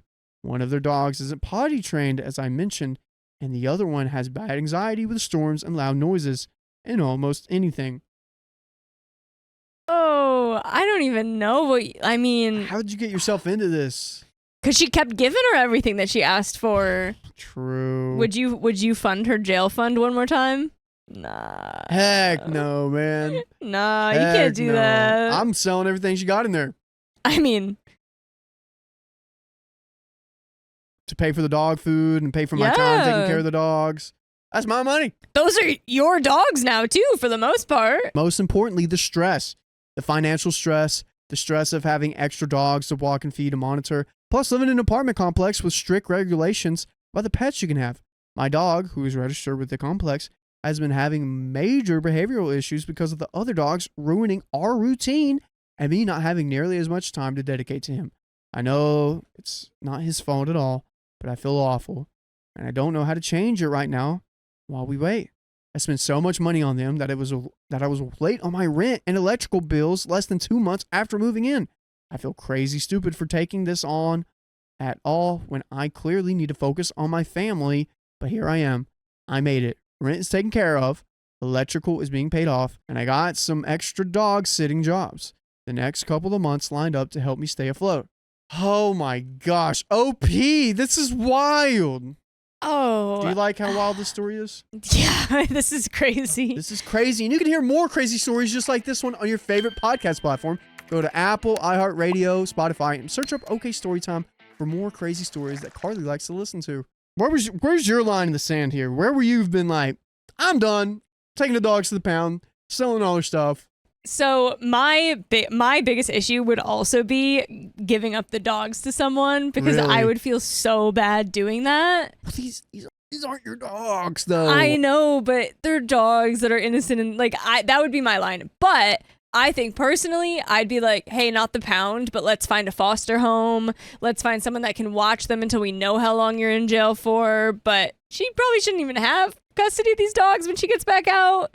Oh, we're not giving her any more money. We're selling her things. Yep. We are making back what she owes us. There we go. The dogs would be my issue. The dogs, for sure. Plus, like, is this really your friend? No, this is not your friend. Like, she how did has you been guys- using you. Yeah, she really has been. Oh, gosh. When I was really struggling, I posted that extremely expensive air purifier on Marketplace because I felt like I didn't know what else to do, even though it really wasn't mine to sell. I feel really guilty about this, but on the other hand, I felt like I have struggled so hard with a problem that really isn't mine. Is it justified? I said that I got rent taken care of, and I want to clarify, it set us back far back, that we're going to be in a similar boat next month, and the electrical bill is being paid off in installments, but it's going to continue to rack up. I'm out of immediate danger, but I'm also behind on my own storage unit bills and other things too. Anyways, there's a lot more drama in the story, but the real details about our history are what's important making these decisions about me selling a couple of her items to make ends meet while she's incarcerated and I'm taking care of her dogs. Anyway, any helpful thoughts would be welcome. Did I make a mistake? Should I reimburse her for the air purifier, or should I even sell more of her things? Thank you in advance. I don't know, man. I think selling her stuff is the best route to take. I think you can sell the obvious stuff that's back in boxes that she bought recently. Yeah. Yeah, I think you could do that. And at the most, it's not morally right, but you can say, oh, I never even got those from the hotel. Yeah. Like maybe, I don't know, like that was months ago. So it's not the most moral thing to do, but she took so much money from you that I think you can do that to get back on your feet. It's not the most moral thing to do, but what Lisa did to OP, was that moral? No. So it's just more non-moral against non-moral. Yeah, and it's like an eye for an eye makes the whole world blind. Yeah. Like, if you got to get little frugal with money and like savvy with it, you got to do what you got to do. You got to look out for one first. I revoked my daughter's college fund, and she didn't take it well. Maybe you should go back to college. I know it sounds bad, but please hear me out. When my wife and I divorced, my daughter, 14 female, took my wife's side, which I was pretty upset about and surprised by. She was 12 when we separated, and we were very close, unlike her and her mother. I didn't hold it against her because she's a kid and didn't know any better, and I make the effort to see her. I love spending time with my daughter. By the way, this comes from Deleted, and if you want to submit your own stories, go to the r/OKStorytime subreddit. So, I met my current wife 4 years ago. She was pre-law and was planning on taking loans to pay for law school. However, about 2 years ago, we were engaged, and I didn't want her to take on any loans, so I offered to pay for law school. She was apprehensive, but I wanted a good start to our married life and did not want any loans hanging over our heads, so she agreed. I used my daughter's college fund to pay for my wife's school and planned on replenishing it so that my daughter would have a fund when it was her turn to go to college. I put a little money each month. I honestly thought this was okay because when I had asked her about college at the time of doing this, she said that she wanted to go to makeup school and be a makeup artist and that college sucks. Well, apparently her mindset changed because on Sunday, we met up and she was talking about AP classes. I was surprised because I didn't think she was interested in school. You should go to school. I asked her if she was joking, but she said that she's aiming for computer science at some top private college and that her dream is to start a startup business. She then asked me if she had a college fund and she wanted to know if she should add on an EC or get a job. I told her the truth about her college fund and that right now there's not enough money for even a year at a private college. She then started crying and making a scene and told me that she couldn't believe that I chose my wife over her mom, and now I'm choosing her again over my daughter again, which is not true since my daughter is getting a fund, just not private school tuition. She then called my wife a bunch of awful names that I won't say here. I told her that she's probably not going to get into a private school because she wasn't even serious about school 2 years ago. She called me a crap dad, and ran away until her mom came to get her. Her mom later called me angrily about what I said to her and said that my daughter is on track to win some prestigious science fair award. And I was way out of line with what I said and that I obviously don't know her. I was honestly so done with the BS she pulled, and her attitude towards my wife never has been good, and said that I'm probably going to revoke my daughter's college fund since she obviously doesn't deserve it with what she pulled today. My daughter is now refusing to see me and calling me by my first name. I still stand by my decision. Am I the a-hole? Yes. Yeah. Yeah. Point blank period a-hole. Yeah. And there is an edit. Oh boy. Oh boy. I know that OP I'm was so torn apart in the excited. comments. Edit. I'm done with the rude comments about my wife. It's am I the a-hole? Not is my wife the a-hole? Guess what? You both are. You're both the a-hole. Not that you guys deserve any additional information, but my wife really is great. I'll accept an a-hole judgment for me cheating. I was a super a-hole for cheating. Happy? My wife wasn't. When we met, I was 32 and she was 20. We had a casual relationship, and I didn't mean to start it, but she was so amazing. She was 20 and had such a vibrant personality, and I was really depressed at the time, but she helped uplift me. I didn't really tell her I was married, only that I had a daughter. And I know that's bad, but I didn't feel married to my ex-wife at the time. I was so unhappy, and she was too. My wife and I had an amazing relationship, and as she was going to be graduating college soon, she wanted to get serious. I told her the truth, and my wife was upset, but she decided to forgive me. I proposed and introduced her to my daughter, and she hoped we would be a family. She was nothing but kind, my daughter, but my daughter was hostile from the minute she met her. Never gave her a chance. My daughter and my mom would play cruel pranks on her, like organizing a date and never showing up, ruining her wedding dress, spreading rumors about her to all my relatives, making fun of her to her face. My wife took the high route and forgave all that, only speaking highly of my daughter. Even to her friends, she'll brag about how pretty and amazing my daughter is, and how she's sure my daughter will accept her when she's a bit older. So yes, my wife is a saint and an amazing person. Stop crapping on her, Reddit. You got your backstory. Edit number 2. I will keep my daughter's fund and try to add enough money for private school. If she doesn't apologize and consider my wife her family, though, she won't be getting it. I'd rather her be hostile to me and hate me rather than my wife, since I effed up.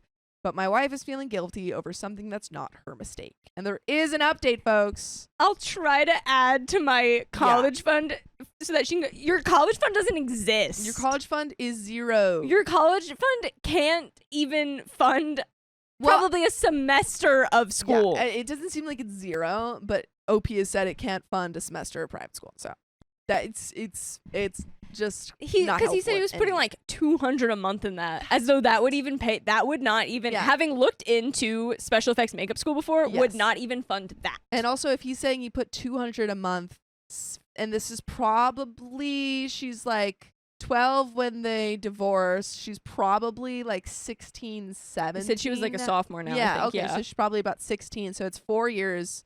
Oh my God. He has saved $4,800 maybe. And he's threatening. He's like, maybe you'll get that 4,000 if you're good. What? That's 2 years of room and board here in the U.S. Insane. At a public university. Yeah, that doesn't even get you, like, if you went to another country, like, let's say you go freaking study in Australia, that's not even a year there. Okay, there's an update. So a lot of crap went down after I posted this, or because I posted this, actually. My wife called my daughter's mother because she felt bad about the situation and is sad about my relationship with my daughter.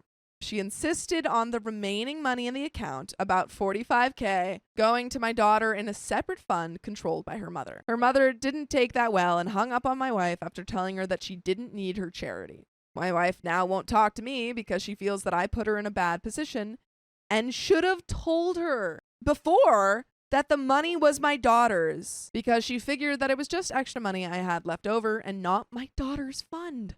She's saying that I caused unnecessary drama and could have handled the situation way better, and that she's trying her best to fix what I broke, but she's exhausted. She's currently packing to go stay with her parents for the time being, so that's that. My ex-wife is furious at me because my wife called her, and she didn't want to hear my wife's witch voice. She blew up at me for taking everything so far and is blaming me for ruining everyone's happiness. She says that I can't fix anything anymore and not to even worry about my daughter's fund because she didn't raise her daughter to get on all 4 knees and beg, and that she has everything figured out for her daughter now. She thanks me for putting everything into perspective and said that I'm no longer permitted to visit or contact my daughter. She has full custody.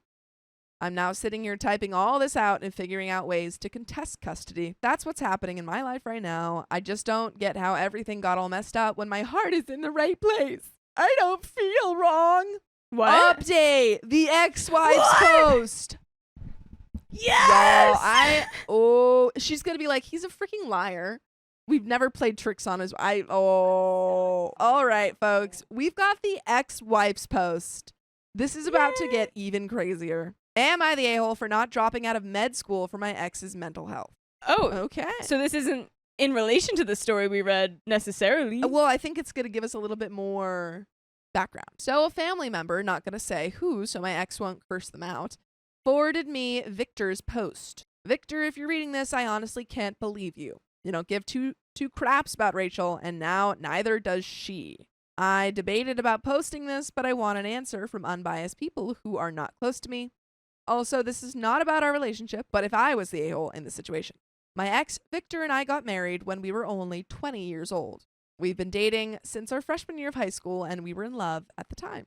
I had aspirations towards med school, while Victor wanted to work in the tech field. However, I had to put a hold for med school for many reasons, including the birth of my daughter.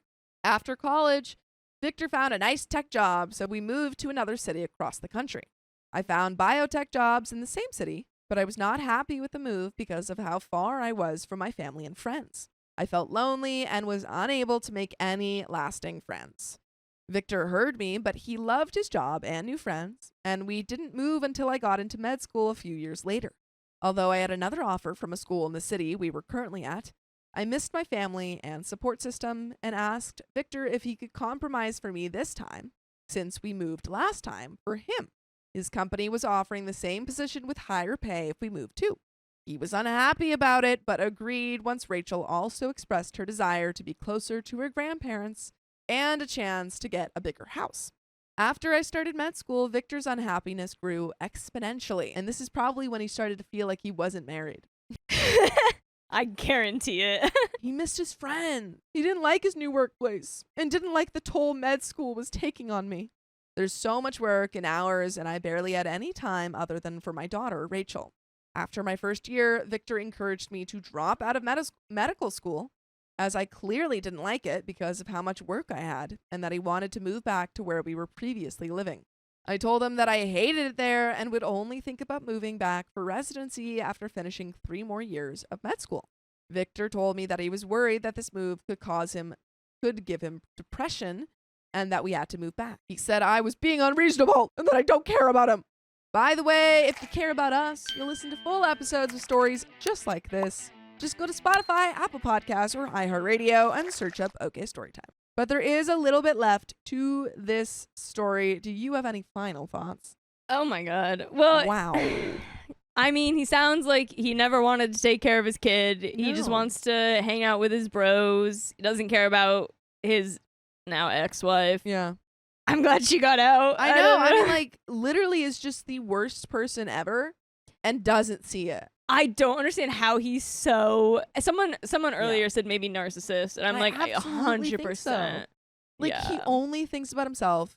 I'm not surprised that he's married to a freaking 20-year-old No, because he's not mature at all. and the thing is as she matured Yeah. and he still continued not to, she Yeah. was like, oh my God. So he's just gonna keep finding maturing people, Yes. and then they're gonna mature and be like, you suck. Yeah. Like, he got married when he was 20 to a 20-year-old Yeah, and then has stayed in that mindset he has not for moved. 12 years. Yeah. But there's a little bit left to the story. Reddit, was I the a-hole for not dropping out of medical school and moving back to my old city for the sake of my ex? After this, you can guess what happens by going on Victor's post. It's am I the a-hole for revoking my daughter's college fund? So we got married in 2004 when we were 20 and had Rachel in 2006. After that, we moved and we stayed for about 8 to 9 years.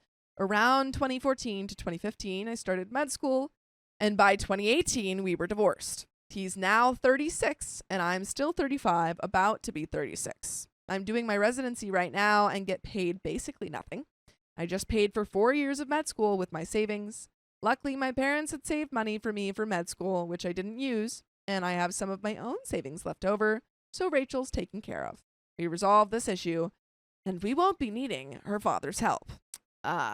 And there are some comments to finish the story off. Comment 1 says, it's crazy how he doesn't mention why daughter took mom's side. Like, he leaves out the cheating and affair as if they don't matter. And reply says he knew he was the a-hole. I do actually want to quickly check the beginning of the story if he said that he cheated. He didn't say it. I caught it In from the an edit. first Okay. post, he didn't say why they got separated. He He's just like, said I don't she understand doesn't why my like daughter won't, me." doesn't want to be with me. Wow. Yeah, and then he said, but it's fine because I didn't feel like I was married to her. I was married, but I feel like I was married. so it's fine. So my right? daughter can't actually hate me for being so bad. Yikes. But folks, that was the end of that story. My girlfriend wants to throw a party, but I know no one will show up. What a freaking party pooper, am I right? Birthdays have always been hard on my 20 male girlfriend turning 21 female. She has had a few parties as a child where no one showed up. Oh my God. What the heck? And since moving states in the middle of high school, she hasn't made close friends. Here at college, she tries hard to make friends. She talks well to people on a superficial basis, but doesn't have any real friends. She's never been invited to a college party and has often missed out on many typical activities. By the way, this comes from Birthday Parties 4. And if you want to submit your own stories, go to the r/OKStorytime subreddit. So, we've been together for 3 years since freshman orientation. I don't have friends, but I'm happy that way. I like keeping to myself if I'm not spending time with her. Since she's naturally extroverted, she spends her free time with me or at club meetings trying to connect to people. She's asked if I could put together a small party, so I invited some acquaintances, my roommates, etc. Everyone said no. I gave the invites well in advance, too. I don't know how to break the news to my girlfriend. She's been so excited. She thought providing free food and drinks would be a great way to make friends, but people don't want to come for even that. What can I do? Oh my gosh. So sad. This is really sad. That's always the most said no. heartbreaking thing Yeah. when you're like putting so much effort into Yeah. hosting or making a party or something like that and no one shows up. No one comes. That's the worst feeling ever. The thing is, I will say, if you want 20 people to show up, invite 40. Yeah, true. Those are the rules. It's True. like double the amount because you'll get half. Yeah, My rule that I typically go by is if I want one amount, yeah. double it. Always double it. Comments deleted. Why do all these people you know, friends, roommate, etc., dislike her enough not to come? If she's extroverted, what's going wrong with how she interacts with people to make them not want to be around her? Opie says, I don't know. She can be a bit silly and goofy, but I like that about her. She doesn't cause drama. She's a good listener and has a good sense of humor. She's extroverted, but tends to be shy around new people. She also tends to act pretty differently depending on the person. I do that too, to an extent. Honestly, I don't know why people are all declining. I've never been invited to a party, but I'd go to support someone. Deleted. Why didn't you ask them? Opie says they all make BS excuses about being busy. Some of these people I know are not busy that day. I don't think they want to insult her to my face. Hunt Gather says they probably don't actually dislike her. They're probably basically neutral about her and are surprised that they're invited to her party. Did you tell them that it's a small party? People will attend big parties even if they're not super close to the host, but a small party basically says close friends only. They may even feel that you were mistaken inviting them if they think it's a small party for her best friends. Edit. Recently, a woman invited me and a few of my friends to her birthday party. We weren't close with her and definitely wouldn't have gone to her apartment for drinks because it would have felt weird since, again, we weren't close. But her party was a karaoke party, which is something my friends and I like to do anyway. So we showed up and had a great time with her. Is there anything that your acquaintances love to do that you could build your party around instead of drinking? That's honestly what I was thinking of. Like, And there is an update. But yeah. beautiful. Yeah, I was honestly thinking about that too. Like, I wonder if there's an activity or something so it's not just like we're gonna come and you have to only make conversation the whole time. One day later, I logged into Facebook at like 2 a.m. last night, and my girlfriend has posted a message on the party event wall saying the party was canceled. She saw the no-shows before I could let her know about it. I called her and suggested some other activities we could do, things like amusement parks or concerts or taking a cooking class. I thought she'd like all those. No, thank you. We were kind of quiet over the phone until she asked me in a really small voice if I could come over. We met outside our dorm at like 3 a.m. She was crying as I expected, but it was just watery eyes, not full-on sobs, how she usually cries. It's okay, she said. Some people aren't meant to have friends. Oh my gosh. Stop. So not true. Stop. Making friends is hard. Especially in college. Yeah, it is. It's so hard. It's so hard. I Yeah. wonder too if she's like picking the right people. to be Probably, around. I mean, yeah. Because like It's picking the people that actually show up to things Yeah. is hard. yeah, People don't show up to things. it's true. That's just like, that's how it goes. yeah. I told her she was exaggerating, that she just needs to look in different places, etc. She shook her head. No, I'm done. This morning at breakfast, we passed a lot of mutual acquaintances. Usually my girlfriend smiles and says hello. Today, she just kept her eyes on the pavement, not looking at anyone. She barely ate. But other than that, she seemed like her normal self with me, talking and laughing. She just wouldn't look at anyone else. She told me how she's going to use this extra time to get better in her classes, to work on her jewelry, and maybe open an Etsy shop, to read more books. Asked her if this is really what she wanted. No, but life doesn't always give you what you want. I didn't want to be an engineer. I didn't want to live in a basement alone. I didn't want to hate college and wish every day that I could drop out, but you make the best of it. This is so sad. This is really sad. This is so sad. This poor girl. Like, honestly, girl, join a theater. Go join a musical or a play. Period. Because the amount of friends that you make when you have to be with these people for hours every day. Yeah, and have fun with them. And have fun with them and be goofy. Yeah. I mean, you're silly goofy, apparently. Yeah. Go literally It's join the a perfect play. place. Join a play. Yeah. Her voice was breaking as she said this, but she didn't cry. She left the breakfast table after that and said she wanted to be alone. Where the heck do I go from here? Her actual birthday is tomorrow. We were throwing the party a week later, and she insists she doesn't want to do anything. Is it bad that part of me sort of agreed with her, that some people aren't meant to make friends? I don't think I am, but obviously she wants friends, and it makes her miserable. Edit, I'm sitting with her in her dorm room right now. She's on the bed reading. I'm on the couch minding my own business, just being near her. She's okay. And there are some comments. Relithro404 says, I've read the entirety of your other thread and your comments here, and I have a few thoughts that I hope you won't take personally. You seem to truly care for your girlfriend, and I think you're a great boyfriend to her. That being said, neither of you seem to understand social interactions, and you seem to be reinforcing each other's misunderstandings. You wrote that she skips from group to group events, but hasn't even been able to get a girl to go for coffee with her. That's understandable. You would have to meet up in a group setting a few times in college to be memorable and comfortable enough for a one-on-one invite. I feel like she fails on getting the one-on-one invite, and she feels as though she's doing something wrong, and you feel as though she's doing something wrong, when in reality she's approaching the situation incorrectly to begin with. If she wants to make friends, she should sign up for book clubs, knitting circles, jewelry making groups, and go to them continuously. Great point. Mm-hmm.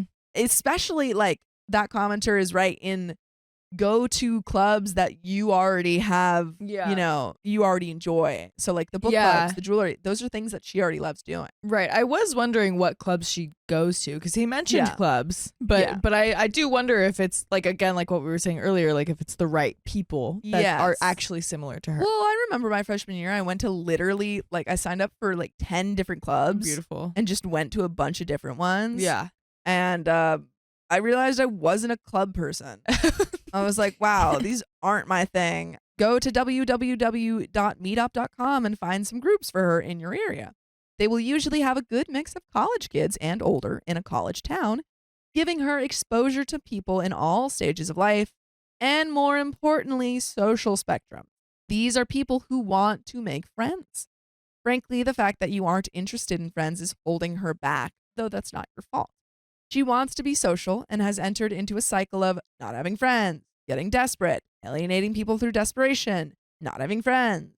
You may feel as though she should just give up, but if she picks up on that, it's only going to make her worse. She is clearly a social person. I have a feeling that you not wanting friends as a personal choice and focusing solely on work and your girlfriend is deterring many people who know you two as a couple. They probably see you as cold and or emotionless, even if you don't mean to be that way. It is unusual to be disinterested in friendship, especially after so long. You've had roommates for 3 or 4 years in college, get along reasonably well with them, and yet have never been interested in them as friends. Of course they won't come to your girlfriend's party. I wouldn't want to either. I would feel weirded out by even being asked. If you want to help your girlfriend, you may just have to step outside of your own social comfort zone a little and at least try to be a little friendlier. Couples tend to meet people together, and if you're coming off as aloof and not needing human interaction by choice, you're going to run people off away from her. Edit, by the way, I don't mean to put the onus on you to change. If she was here asking for advice, I would be focusing on her. But she's already gotten some great advice from other people here, and I wanted to comment on some things that were sticking out to me in your reply. And there is an update, but yeah, I would say I agree with that comment completely. I totally agree. Yeah. I It was makes sense. Yeah, I was wondering like the same thing. Like if I feel like there's also a way for her to get friends like through her boyfriend. Like if her boyfriend had friends, I mean like Well, it seems look like at us. all of the people that she invited to the party were people that he invited. True. It was a lot of like, oh, I invited my roommates and my acquaintances and people I know and my True. classes and stuff. Who, again, that commenter is saying, if he has been kind Yeah. of standoffish and like, I don't need friends, 'cause he Right. said, I don't have any friends, Yeah. then yeah, they probably would be like, why is he inviting Yeah. me to this thing? That's a great point. But there is an update. 2 days later. Short update here. I stayed with my girlfriend for a while last night. She just read a book and didn't talk much. I cuddled her a bit, but she mostly wanted space. This morning I came to her room with flowers and a gift. She accepted the flowers with a smile. She told me she wanted to go home to her parents this weekend. I was pretty sad about that. I wanted to make her feel loved and special, but she said she needed to get off campus for a bit. So I said okay. I took her to the bus stop, said goodbye, and now here I am. She did love the present, though. It was a book she'd been wanting for a while. Hopefully, she'll feel better when she comes back. Comments. Admin UK. You have done the right thing so far. So very well done. You are a heck of a guy. One thing, though, you might want to ring ahead and tell her parents what happened. I know she seems okay, but you don't go from the level of sadness she has had over the last few days to okay that quickly. Might be best if they keep an eye on her. Opie says she's already home by now. It's not very far. And they're likely celebrating her birthday. I don't really want to put a damper on things. She obviously wants to move on. Admin UK says, fair enough then. Still credit to you. You're an awesome boyfriend and a great human being. I know everyone is feeling for your girlfriend right now, including myself. But you have been through heck too. I've been in similar situations and I know how helpless and useless you feel. But you're doing all the right things. Top human marks for you. Opie says, thanks. I appreciate it. Alice in Borderland says, remember what people said in your last update. Maybe just a quick call to be sure she arrived safely. Nothing more needed. OP says she called me once she got there. She's fine. And there's a third update. Oh, wow. 2 months later. Wow. I'm really hoping like he took all the advice for her Yeah. and, implemented some of these changes. Right. And maybe she's just had some time to kind of either like deal with it or pick herself up from all that. I Yeah. hope so. Let's find out. 2 months later. Anyway, oh no, the school year is in full swing and she cries all the time. No! At least 3 times a week, if not more. She feels like she's taking advantage of my kindness, so she tries not to cry in front of me. Oh my God. She's completely abandoned the search to find friends and doesn't go out except for food, class, etc. There are happy moments too, and she'll still go out with me, but she just seems fragmented overall. She actually did pursue therapy at our university because she felt like she really needed someone to talk to that wasn't me. They informed her that all the spots they had were full Oh, and that unless she was a self-harm risk, they didn't have room. oh my gosh. They're like, I don't know, are you gonna unalive yourself? And she's like, no. And they're like, well, you're done. Yeah, Shoot, you're okay. not bad enough to need therapy. Yeah, well, come back when you are. Yeah. What? That's crazy. Heartless, right? It really made her feel bad, but she didn't want to lie and say she was a self-harm risk. She feels lonelier than ever. There's no doubt in my mind that she's depressed. She pours all her energy into schoolwork and hasn't really touched her hobbies much either. She can't afford therapy other than the university, and they won't give it to her. Is there any way she can get the help she needs? Oh, Oh my by gosh. the way, you can help us by listening to full episodes with stories just like this. Just go to Spotify, Apple Podcasts, or iHeartRadio and search up OK Storytime. There is a little bit left. This was depressing. I thought she was going to turn around. I had high hopes. I really hoped. Deleted. Lastly, and this might be difficult to hear, she needs to stop placing so much of a priority on people liking her and wanting to hang out with her. I learned long ago that some people just won't like you, and that's perfectly okay. Nothing at all you can do about it. She should pursue her interests, join clubs, etc. When she begins appearing more confident and well-adjusted, friendships will naturally follow. Ding, ding, ding, knockout. Reply from OP. That's what she's been doing for the last 3 years. She was actually pretty confident for a while, but I guess she always thought she would have made 1 or 2 friends by now, and it's starting to crash down around her. Procyon says, you're in your senior year, right? Unfortunately, by now, most people already have a circle of friends. It's going to be much harder to suddenly become the new person in a group who have been hanging out together for years. Close friends in college may not happen for her. She should focus more on getting through school and what comes after. Who knows, maybe everyone in her new job will love her. At the very least, it will be a fresh start. Have you considered moving in together after school? I'm pretty introverted and don't hang out with people much, but I come home to my boyfriend every day, and that means a lot to me. I don't ever feel lonely. Opie says we do plan to move in together. I plan to propose after graduation. Whoa. Wow. But she doesn't have any plans for herself for after graduation, so I don't know if she'll be happy or not. Rosyan says, then that's my advice to you. Stop focusing on college and focus on what comes after. She needs to start making plans. She's planning to have a career, right? Can she look into getting an internship in something related to her field? Please remind her that she'll be starting all over again after she graduates anyway. Stick it out, and then just keep trying. Opie says she's in a major she hates, so she's been avoiding everything related to after graduation. I worry about what she's going to do. She's very smart, but her major isn't right for her at all. So if she got into an industry, she'd probably hate it. Rosyan says, well, she's got to figure it out eventually, so why not now? She has to work somewhere after graduating, or you're going to end up supporting her financially. Opie says, I don't mind supporting her, but I know she wouldn't like that. Rosyan says, so talk to her about it. Help her make a concrete plan, then start taking steps to make it happen. Start figuring it out. Where are you guys going to live? What career path is she going to choose? What can she do now, today, to make it easier to get into that career? You say you want to help, so help her. That is going to involve the two of you actually doing something. OP says, I mean, she'll live with me. I've gotten a job and such. She already plans to move with me. But I do agree that she needs to figure out a plan for herself. She wouldn't be happy just staying at home. And that is the end of that story. I'm sad. I want to meet this girl. I want her to have a friend. I will be her friend. I'll be your friend. I Please. volunteer. I volunteer. This is just so hard, but because it's the kind of thing where it's like you don't realize that there are so many other people that feel the same way. Oh yeah. Like You feel so alone. yeah. But in college, it's like everyone is looking for a friend. Yes. Everyone is too scared to make friends and like follow through and stuff. Like again, like we said earlier, a lot of these people probably weren't just canceling because of her. Try to find the people, if it's on the internet, so be it. Like try to find the people that are similar to you, follow up, talk about their lives because then they feel comfortable around you and want to talk.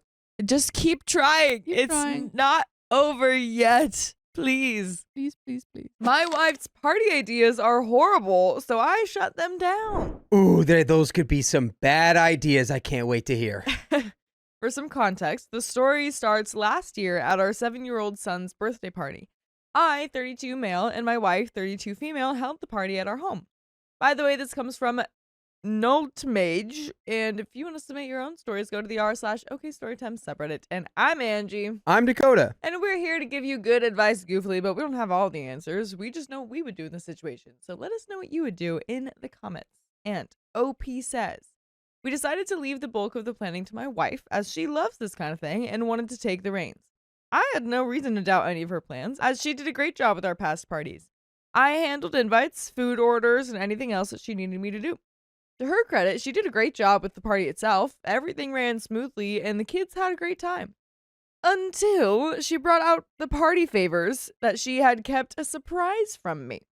They came out when our friend had to leave with her daughter right after the cake. Before she could, my wife went into the back room and came out with a bag with the biggest grin on her face. What was inside the bag, you might ask? It was a small tetra fish from the pet store to be given as a party favor. My friend was flabbergasted. Her daughter's face beamed with excitement at the sight of her new pet. Mommy, I've always wanted a fish. My friend was at a loss for words, only glaring at me. She declined the fish, walking out of the party while her daughter clung to her, throwing a tantrum about turning down her new pet. Obviously, the chaos caused a scene, and all the children now knew about the fish. Every single parent in the room was pissed, glaring, muttering, the whole works. What are we going to tell our kids? Great, now I have to get a fish tank. Most parents obliged and reluctantly accepted the fish. The whole time, my wife was elated at the sight of the happy children, oblivious to how their parents reacted. We ended up having to take a few fish home that had been turned down, meaning we also had to buy a tank. My wife couldn't understand why anyone would pass up a wonderful 50-cent fish that she grabbed this morning from PetSmart. Fast forward to now, 1 year later, it's a month away from my son's 8th birthday party, and my wife broached the topic of party favors. She exclaimed that we should hand out fish again. My wife said the kids loved it. It was a hit last year. I do not want to go through this again. Several of my friends who were at the party complained about having to take care of these fish, being put in a situation where they felt pressured to accept the gift to avoid upsetting their child. Bro, it's not a golden retriever puppy. What are these people talking about? Yeah, you really don't have to get a whole tank for it. Just get a bowl. Just get a cheap fish bowl and some food. I feel like that's all. They had never received such a ridiculous party favor, and they wouldn't be attending if this was the case again. Not to mention, this feels horribly harmful to the fish who now have owners who don't want them. My wife brushed all this off, saying that the parents were being selfish for not thinking about what makes the kids happy. Low key, kind of spitting facts right there. She apparently didn't notice anyone upset at the party, only focusing on how the kids felt. She's calling me controlling, saying that she doesn't even want to plan the party if she can't have this her way. All of her small group church friends agree with her. I don't want to upset my friends by putting them in an unfair situation, but I don't want to upset my wife because she truly does enjoy putting these events together. So, am I the a-hole for telling my wife to not buy a party favor fish? And there is a consensus from the comments, but I want to hear your comments first. Like, I don't know if there's any a-holes. Yeah. Because you're like, I don't want all the parents to be upset. I guess it's just like, dude, it's just a fish. Like, you can figure out how to cope. Yeah. It's a fish. It's a fish. It's it's a fish. It's maybe if the tetras are really that difficult to take care of, maybe get a different fish. I feel like I would want to talk to these parents and be like, guys, come on. Really, what's the problem? But at the same time, it's like, well, if they don't want it, they don't want it. And if my friends are mad that my wife got their kids fish and they aren't going to come to our kid's birthday party anymore, like, that's going to suck, you know? But the consensus from the comments are not the a-hole. So, OP continues. Also, people point out to not be surprised if a lot of the parents will RSVP no to other parties. And then we have some comments by OP responding to other comments. Somebody says to create a group chat with the parents from the party and ask them to be honest about the fish. I really love this idea. I think it's a great way to encourage her to listen to other people's opinions on the matter, but I doubt she would take it well. Either way, I think she needs to know. I believe she is being selfish, and this is discouraging my son's friends from coming to this party. It's very unfair to him. And he also says to another comment, Tamagotchis! I remember those and I loved them. That would be a great compromise. Dude, that would honestly be a good gift. Yeah, I Like wonder party how favor. expensive those are right now, though. Yeah, They're right? like vintage throwback. To answer your question, yes. 2 out of 3 of the fish have survived, thanks to me. She didn't take care of them. Her church group always sides with her on everything, no matter how absurd. It seems to be enabling this kind of behavior. I believe the glares were directed at me because my friends know that I'm more conscious of social cues. It's not the first time I've received glares like this from my friends because of something that she did. I love her and want to fix this. I like the way you think. Random commenter who we're not seeing the comment of, but my wife loves animals and has already argued with me saying I would love to receive pets as a gift. It's more about the feeling she gets when she sees the kids happy as opposed to whether it's fair or not. Somebody says to simply hand out candy bags. Absolutely agreed. I much prefer those as party favors. She just calls them boring. I do believe counseling would help us a lot with other issues that we have. She refuses to see any counselor that's not a strong biblical Christian. To another commenter, OP says, I'd be so upset if that happened to me. She has already argued I'd love to receive pets as a party favor. Who wouldn't? She loves animals and can't understand that other people's situations may not be ideal for adding a pet. I've asked about the fish tanks, and she said that would be too expensive to buy 20 fish tanks. I thought that would convince her that this is a bad idea, but apparently it didn't. The one I ended up having to buy last year was about $125, not including the filter system, gravel, food, and decorations. These are all things I've been thinking about. I do feel there's a lot of gaslighting going on, making me feel that anytime I push back or ask for a compromise, I'm controlling. She will only accept Christian counseling, nothing else. And I don't want that. I want a proper licensed counselor.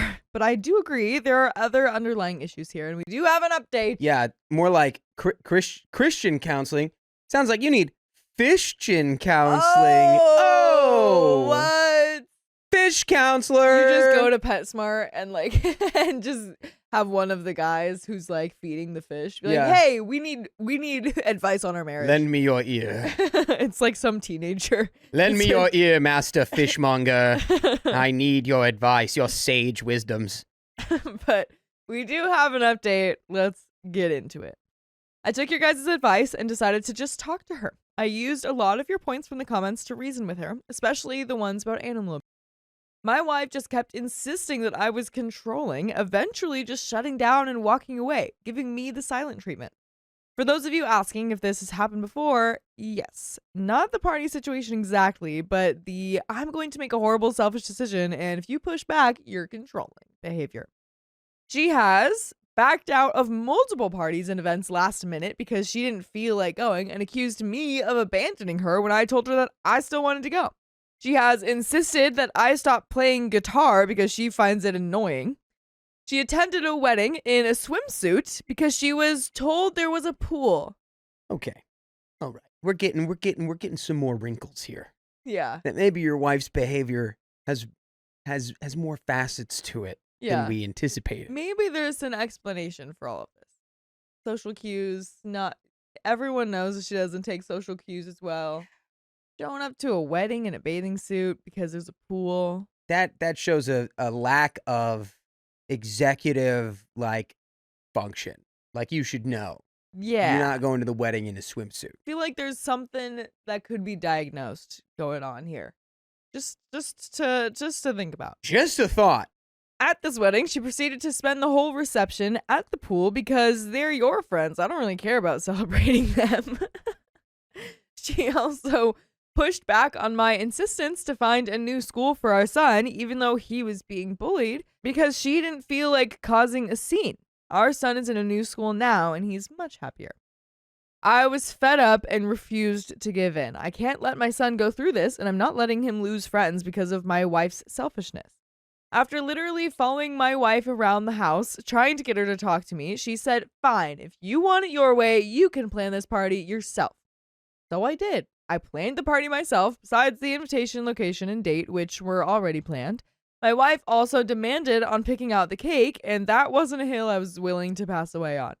It wasn't anything special, but I'm actually kind of proud. It was Jurassic Park themed. My son and I watched all the movies together, and he adores them. He's really excited for the new one. I themed each table around different dinosaurs and put little plastic dinosaurs everywhere. As for the party favors, I gave out little bags of candy. Nothing amazing, but the kids were happy and my son was thrilled. Should have given out lizards. Should have given out. I mean, that would be. It was on right theme. there. That would. Well, yeah, and if you think about how technically birds are closer in relation to dinosaurs, You know give what? out birds. Facts. You should have given out birds. Should have given out birds to everyone. Everyone gets a chicken to take home. Yeah, exactly. And no fish were harmed in the making of this party. After the party, my wife kept telling me how lame everything was. That the party was boring. No fish at the party? Why are we here, bro? And the kids were literally jumping up and down for candy party favors like they were for hers. Frankly, I don't care. Sure, the kids didn't have a brand new pet to bring home, but at least my party favors didn't piss off all of our friends and doom my son to a life of friendlessness. Truly, I don't know how things are going to go with my wife and I. I'm reaching my limit with her insanity. I've tried insisting on marriage counseling, but she refused unless it was done by the pastor of our church. We went, and it was a whole session of the pastor telling me that I'm not a good enough man to take care of my wife. Dang. About how I'm turning away from God with my actions, and that's ruining our marriage. God would want you to take care of those fish Yeah. and listen to your wife. Teach a man to fish and give them out as party favors. That's Yes. what was in the Bible. Give a man a fish, feed him for a day. Yeah. Give a bunch of kids a fish, and they'll love you forever. You're the coolest kid in school. And by the way, you could be the coolest kid in school if you listen to full episodes of stories just like this one on Spotify, iHeartRadio, Apple Podcasts, or whatever favorite podcast app you prefer. Just search OK Storytime. We'll be there with plenty of fish to go around. Yes. I do think, you know, all your other wife's behavior aside, if we're just talking about the fish thing, it does seem like she just is really hung up on like wanting the kids to be really excited and think it's cool. Yeah.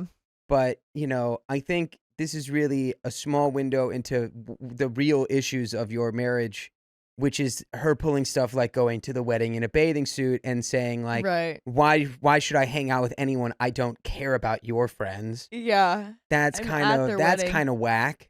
That is. I can't imagine pulling that with like if my girlfriend, like if one of her friends got married, Yeah. we went to the reception and I just like disengaged and didn't care or talk to any of her friends. Yeah. And I was just like, well, I don't have to care. They're not my friends. Yeah. That would be insane. I'm going to go to their wedding and eat their food, but I'm just going to like hang out by the pool. Oh, all by day. the way, I showed up in swim trunks Yeah. Yeah. because there's a pool. Like, that's insane. I also wonder how that went. Like, did they drive separately? There is more to this story, but I'm just like, did he like show up in like a suit and tie and then was not trying to stop her from wearing a bathing suit or She's like just full blown bikini, shows Yeah. up, buns out. right? Just Or like, was that- is the pool's this way? Which way is the pool? yeah. Hi, yeah, thanks, whatever, congratulations. Pool? Yeah. Pool? I'm just told there was gonna be a pool. It's because she's a fish lady. She needs the pool. She's She going to needs the release pool. all the fish Oh my into God, the pool. Maybe she is a fish. Maybe that's the secret. That's why she needed to get in the water. She needed it. Oh, She was gonna my dry out. gosh. Oh, but OP continues. Needless to say, we haven't gone back, and ever since my wife loves to use this session against me in arguments. I loved her. Oh, loved. But I'm finding it harder each day to keep being in love. I hate the idea of my son thinking this is a happy marriage and that this is a healthy way to live. Divorce scares me, but I don't know if I can live with this anymore. In the end, thank you for helping me realize that there is a lot going wrong in my marriage, far beyond a forced fish adoption crisis. I have a lot to think about, but for now, I'm going to finish watching Jurassic World with my son, who is curled up in my lap. By the way, 2 of the 3 fish that we had to take home last year are still going strong. They've grown on me, but dang, I am never getting another fish. And that's the end of that story. Yeah, I really think part of the whole crisis of your relationship is that somehow the fish debacle is a crisis in and of itself. Like, Yeah. that shows me that y'all are not really focusing on what matters here. No. My friend wouldn't let me in her house after inviting me to a party. Ah, the classic switcheroo. I, female 23, was invited to my friend Sasha's, female 23, birthday party. It was for a Friday at 8:30 p.m. We would start at her house to pregame and then go to bars. I had worked that day from 7 a.m. to 7:30 p.m., but I really wanted to go, so I rushed home, ate dinner, got ready, and drove to her place. By the way, this comes from ex-wife still misses me, and if you want to submit your own stories, go to the r/OKStorytime subreddit. So, we were texting the whole day about the plans, and she seemed very excited for me to join her and her friends. I am acquainted with her friends, but not besties. I arrived at her house at 8:30 on the dot. I hung up the phone with my boyfriend and texted her to let her know I was there. She said, okay, so I walked up and knocked on the door. I heard music and people talking inside, so I knew they were there. Nobody answered. I noticed she had a Ring camera, so I waved in front of it, knowing Ring notifies people's phones. Still, nobody let me in. I knocked louder and texted her that I was at the door, but I was neither let in nor texted back. I knocked even louder and started shouting, "Hey Sasha, I'm here." I finally heard footsteps coming to the front door, but instead of letting me in, I heard the deadbolt lock click, locking me out. I walked away from the door and called my boyfriend to tell him what was going on. I told him my feelings were hurt and that I wanted to go home. He convinced me to stay and knock again, rationalizing that it was a miscommunication. I texted her again, saying, okay, I'm out front. Sasha immediately answered, okay, sounds good. So I knocked again, no answer. I heard the music get turned down and Sasha says, guys, I think she's here. So I knocked as loud as I could and said, yes, I'm here. It's me. Footsteps came towards the door, and again the deadbolt sounded and the door remained locked. The footsteps walked away. At this point, I had been knocking for 12 minutes. I was so upset and angry that I left and texted Sasha, "So I've been knocking for over 10 minutes and no one's letting me in, so I'm going home." She immediately called me, but I didn't answer because I was afraid I would have said something out of anger that I would have regretted. She texted me that she looked through the peephole and did not see me. That's actually okay. I don't know if y'all have ever had whack peepholes. I don't think that matters, though. The deadbolt, OP was texting her saying, I agree. I think there's clearly some goofery going on here. However, she did pull an ace out of her sleeve because sometimes peephole those trick. peepholes, they do funny things with Yeah. the light and you can't see things. This happened to me once, but I don't believe you. I don't think that it's happening here. I think that's BS because she literally had a Ring camera. I told her that my feelings were hurt and I felt unwelcomed. I did not receive an answer. Am I the a-hole for leaving? What could be the reasoning behind this? And there is an update, but and some comments first. I don't Okay. know why they would do this. This is very mean.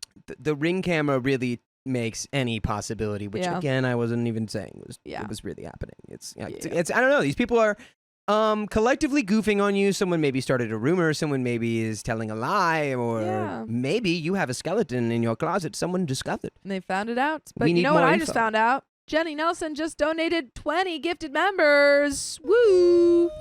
We love to see it. We love to see it. Those are all those Um, memberships flying off to our babies flying. in the chat.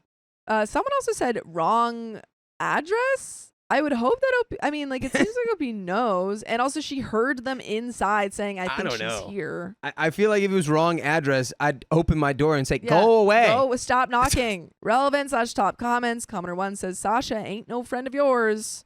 OP says, yeah, I figured. Very sad because we met in college, and after graduating, I continued living in my college town, and she was staying for more schooling. We would go out and get dinner or go to one of our places once every 2 to 3 weeks and catch up, and she was always the initiator of plans. I was good friends with one of her other friends too, and I was shocked that she let this happen. Commenter 2 says, the only way you would be wrong is if you were at the wrong house. If not the a-hole, and those are not your friends. OP says, LOL, I was not at the wrong house. I had been there before. Commenter 3 says, info, you heard the deadbolt click twice? Once in the second paragraph, then again in the third. I'm confused how a door that was already locked was then locked again. Did you get clarification about this? Is it possible Sasha told one of her other guests to unlock the door for you?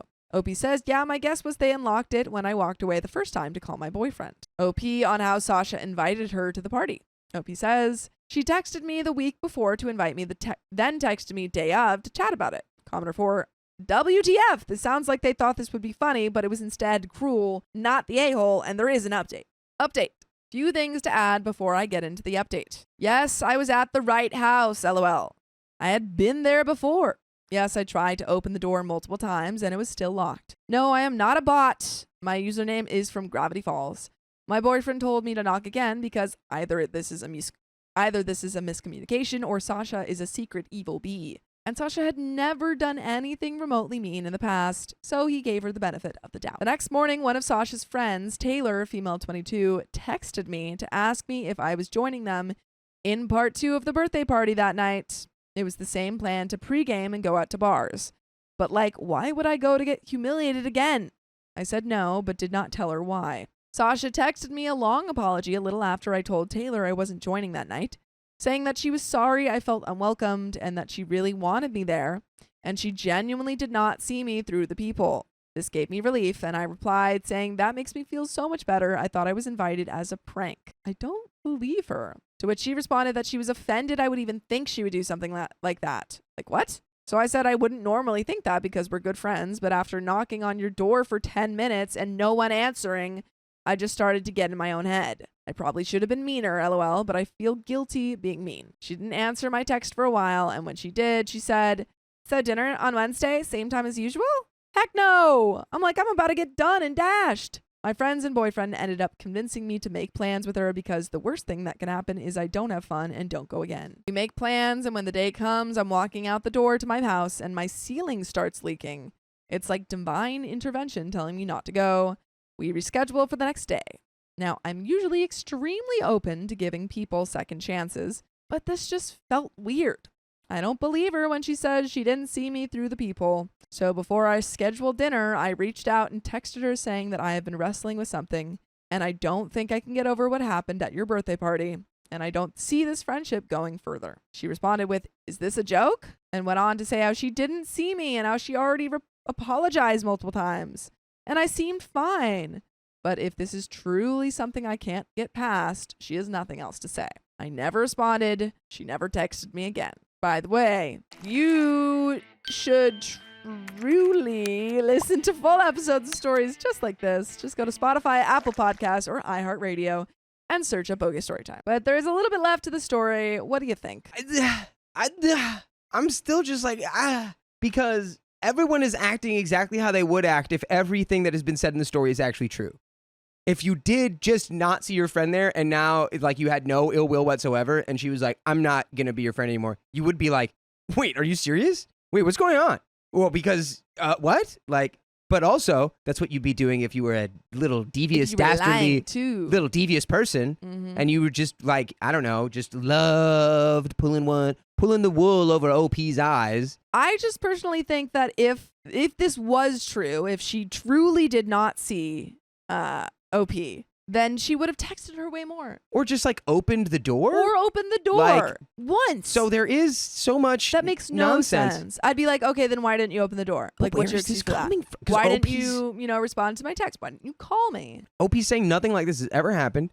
Is that true? Or has OP just never noticed when these things have happened before, maybe?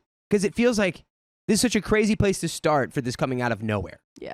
Like, maybe never noticed. But there's a little bit left to the story. I think dropping her off was my best course of action. I feel like a weight has been lifted off my shoulders. Thank you to everyone here for helping me get my head out of my butt and see her for who she truly is. I appreciate all of you. And commenter, didn't she have a window to look out of? Couldn't she have actually opened the door to check to see if you were there?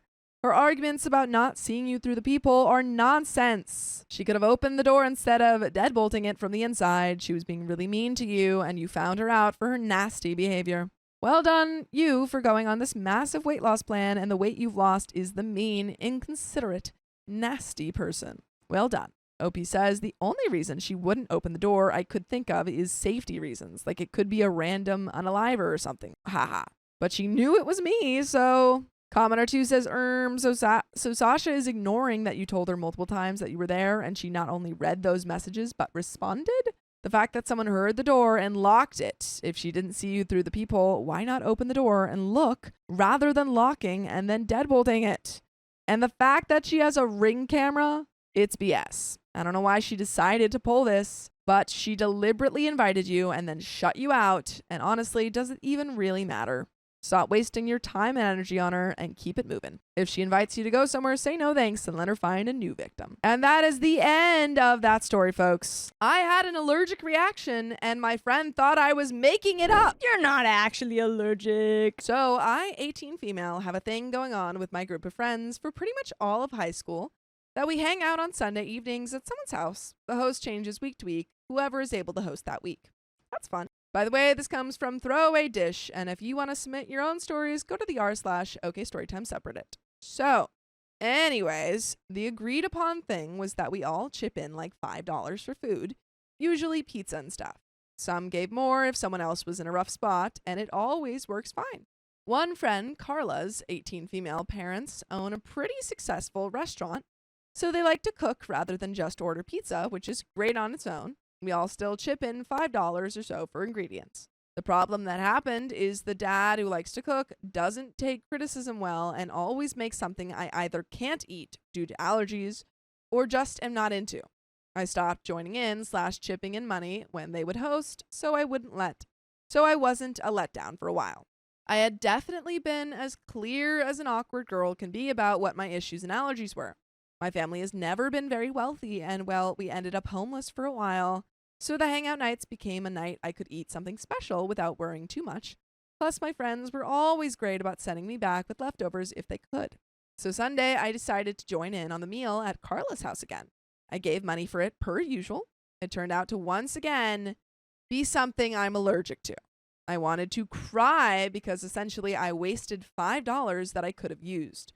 Not wanting to confront them about getting the money back or being a party pooper, I ate some. Now, the allergy wasn't anaphylactic, but I broke out in hives. My face was very red and swollen. 2 more friends told me I was being an attention seeker. And someone else told me I ruined nights at Carla's house. So am I the a-hole? I didn't want this to happen at all, and I don't want to lose my friends. And there are some relevant comments, but a lot of people are saying not the a-hole. OP is 18 years old, is, has been unhoused, clearly is food not, insecurity. has food insecurity, comes to this house, pays $5, is given something that they cannot eat, eats it because they don't want to, cause a fuss. Or waste the $5 Waste that they the had. $5 because, again, they are food insecure. And then everyone gets mad at them. It's insane. Insane. Stay at home babe says, info, did Clara and her dad both know what your allergies were? OP says, yes. All my friends and their parents know since I often have meals at their house. My parents have always been careful about where and what I eat. Need to know basis says, everyone sucks here. You said you didn't chip in whenever Carla hosted because her dad completely disregards your allergies. Why did you think this time would be different? Then you ate, knowing you were going to have a reaction. You should have sat this one out like you've been doing. P.S. The dad is a bigger a-hole and the apple doesn't fall far from the tree. They need to get over themselves. Opie says, I realized that now I should have sat out, but on Thursday when we found out Carla was going to be hosting again, I told my friends that I wanted to try it again and reminded Carla about my allergies in specifics. Cindy and Twiggy says, info, what happened the first time they made something you're allergic to? Did you remind them about it? It must be super frustrating not being able to eat. But also, if there's a larger group of you, maybe dad needed reminding of allergies in the group. Opie says, I reminded Carla the first time and after that I would remind her when it was her turn hosting. Cindy Twiggy says, everyone sucks here. You knew what happened if you ate the food, but also they should take your dietary needs into account. Maybe your folks could speak to Carla's folks. Dad needs to understand you can't eat certain things and that money is tight, so you don't want to waste it. Opie says, that's a good idea. I'll ask if they can talk to them. My mom doesn't really know what happened. I was waiting to see if it would die down, but Carla hasn't spoken to me all week. And Alex is hosting this Sunday, but I don't know if I'll make it awkward by going. So I'll tell my mom in the morning. And there are more comments, so we're going to pause here. So Yeah. it's a rotating dinner thing. It's a rotating dinner thing, yes. Every other house is able to accommodate your allergies. So clearly it's nothing crazy to try to have to fix. I doubt To adapt to. Also, there's no allergies are that hard. You can Right. adapt to any allergy. Yes. It Yes. really is They have been reminded Yes. of said allergies. I'm sure that they know that they're having housing and food troubles. Yeah. And how do you say everyone sucks here? I don't She's a get that. kid. I truly I understand maybe OP is an a-hole to themselves in the sense that they put themselves in danger. Yeah. But no one was listening to her. Right. It's a point of OP said, such yeah. frustration that you're like, fine. I'll eat it. Yeah, okay. You're gonna give me the stuff that I paid for and that I cannot eat. Fine. Yeah. Oh, I broke into hives. Shocker. Yeah. I don't think that OP is the a-hole for this. Calico Grace says everyone saying that you're a moron for eating stuff you're allergic to probably doesn't know what it's like to be really poor and desperately hungry. Not the a-hole. I'm sorry that everyone has reacted so badly. And OP says it definitely was a dumb decision on my part. I just didn't expect it to affect other people, I suppose. I didn't expect to lose friends over this. Bog Witch says, seriously, I haven't seen anyone point this out until now. What kind of friends are aware of the situation OP and their family are in and still make them contribute $5 to the group dinner every time? I know Carla's dad is apparently buying ingredients with the pooled money, but it still seems like a ridiculous amount to be charging an 18-year-old kids who don't have an independent source of income if you insist on cooking versus them choosing to order a pizza. Even in the latter scenario, if I were 18 and told my not wealthy parents that my friend and their family were going through all of this, so it was really hard for them to scrape together a spare $5 for pizza with the group, they would have walked to their wallets, pulled out $20, and told me to make sure I paid for both of us and to give my friend the change to keep after. OP, are your friends from wealthy or privileged backgrounds where they can't wrap their head around your situation or something? They're extremely naive and sheltered, and what's far worse is they seem to lack any empathy. Totally not the a-hole. OP says, I know I'm late to reply to this comment, But to answer, I actually am one of the only poor kids in my friend group. Carly is, funnily enough, the wealthiest and knows it very well. Definitely makes sense here. That's partly why the friends who are upset with me are upset that I may have ruined Carla hosting, since her house is extremely nice, and we usually get the whole furnished basement suite to ourselves when we go there. I only hosted a few times in the past, and everyone's probably too nice to say anything. The more I say about it, the more cliche it sounds, but I'm honestly from a rougher part of town. I just grew up with my friends through common interests. We don't usually talk about money because it's a big insecurity of mine. OP said, and then edit, okay, this has got a lot more attention than I was expecting. I'd like to clarify a few things and answer some questions. I'm not really upset at Carla or her parents. More frustrated it happened this way. I didn't want any conflict at all. I was not aware that allergies worsen with exposure, nor do I often expose myself to my allergens. It's been a long time since I've had an allergic reaction, so I admit my knowledge needs to be updated, and that's my own responsibility. Also, did they even give OP OP had a OP got Benadryl. Benadryl. Yeah, but I think she brought it herself. Yeah. I don't think I they have a really feeling, even though- checked in on her. Oh, I'm sure not. It seemed like it was a pretty quick, yeah. OP probably in anticipation Yeah. that they would have their allergen that night was immediately eat it. Benadryl. $5 is a lot of money for me right now. To those who are asking why I would still do that, my family and I discussed that chipping in $5 was okay if I get to have a good warm meal out of it. My friends also spotted me money most weeks. This week just happened to be a full 5 week for me, if that makes sense. And then mini update, I talked to Alex and showed him this post. He supports me after a longish discussion. I went to my mom and told her as well what happened since she didn't know. She's going to be having a conversation with Carla's parents about it all, so I'll probably update when that happens if people want it. And folks, there is an update. I'm really excited for her parents to be like, you suck. I'm so excited You're for this. feeding our child food that they can't eat Yeah. and making them pay $5 for it? Ridiculous. Not cool. 2 weeks later, folks. Hey guys. I realized I was being an a-hole to myself and shouldn't have done that. Thankfully for the people in the comments, I also realized I needed to stand up for myself and get to the bottom of what actually happened in communication about my allergies. First, I showed the post to Alex, and we had a long talk about my self-esteem and financial issues, which I rarely talk about due to insecurity. He's a really good guy. Good news, he's extremely supportive, and actually his family offered us their guest space to stay in for a while until we get back on our feet. I've got a part-time job on weekends through the holidays, and my dad started a new job about a month ago, so we're saving now. Second, I showed my parents the post, and they were disappointed in me for doing that to myself and not telling me. Understandably. They did what some suggested and met with Carla's parents to discuss things. This is all kind of messy, so I'll sum it up as best I can. So Carla's dad did have a list of my allergies before that my parents gave him years ago, which he lost when they moved houses. Apparently, Carla never gave him an updated list despite me giving them to her.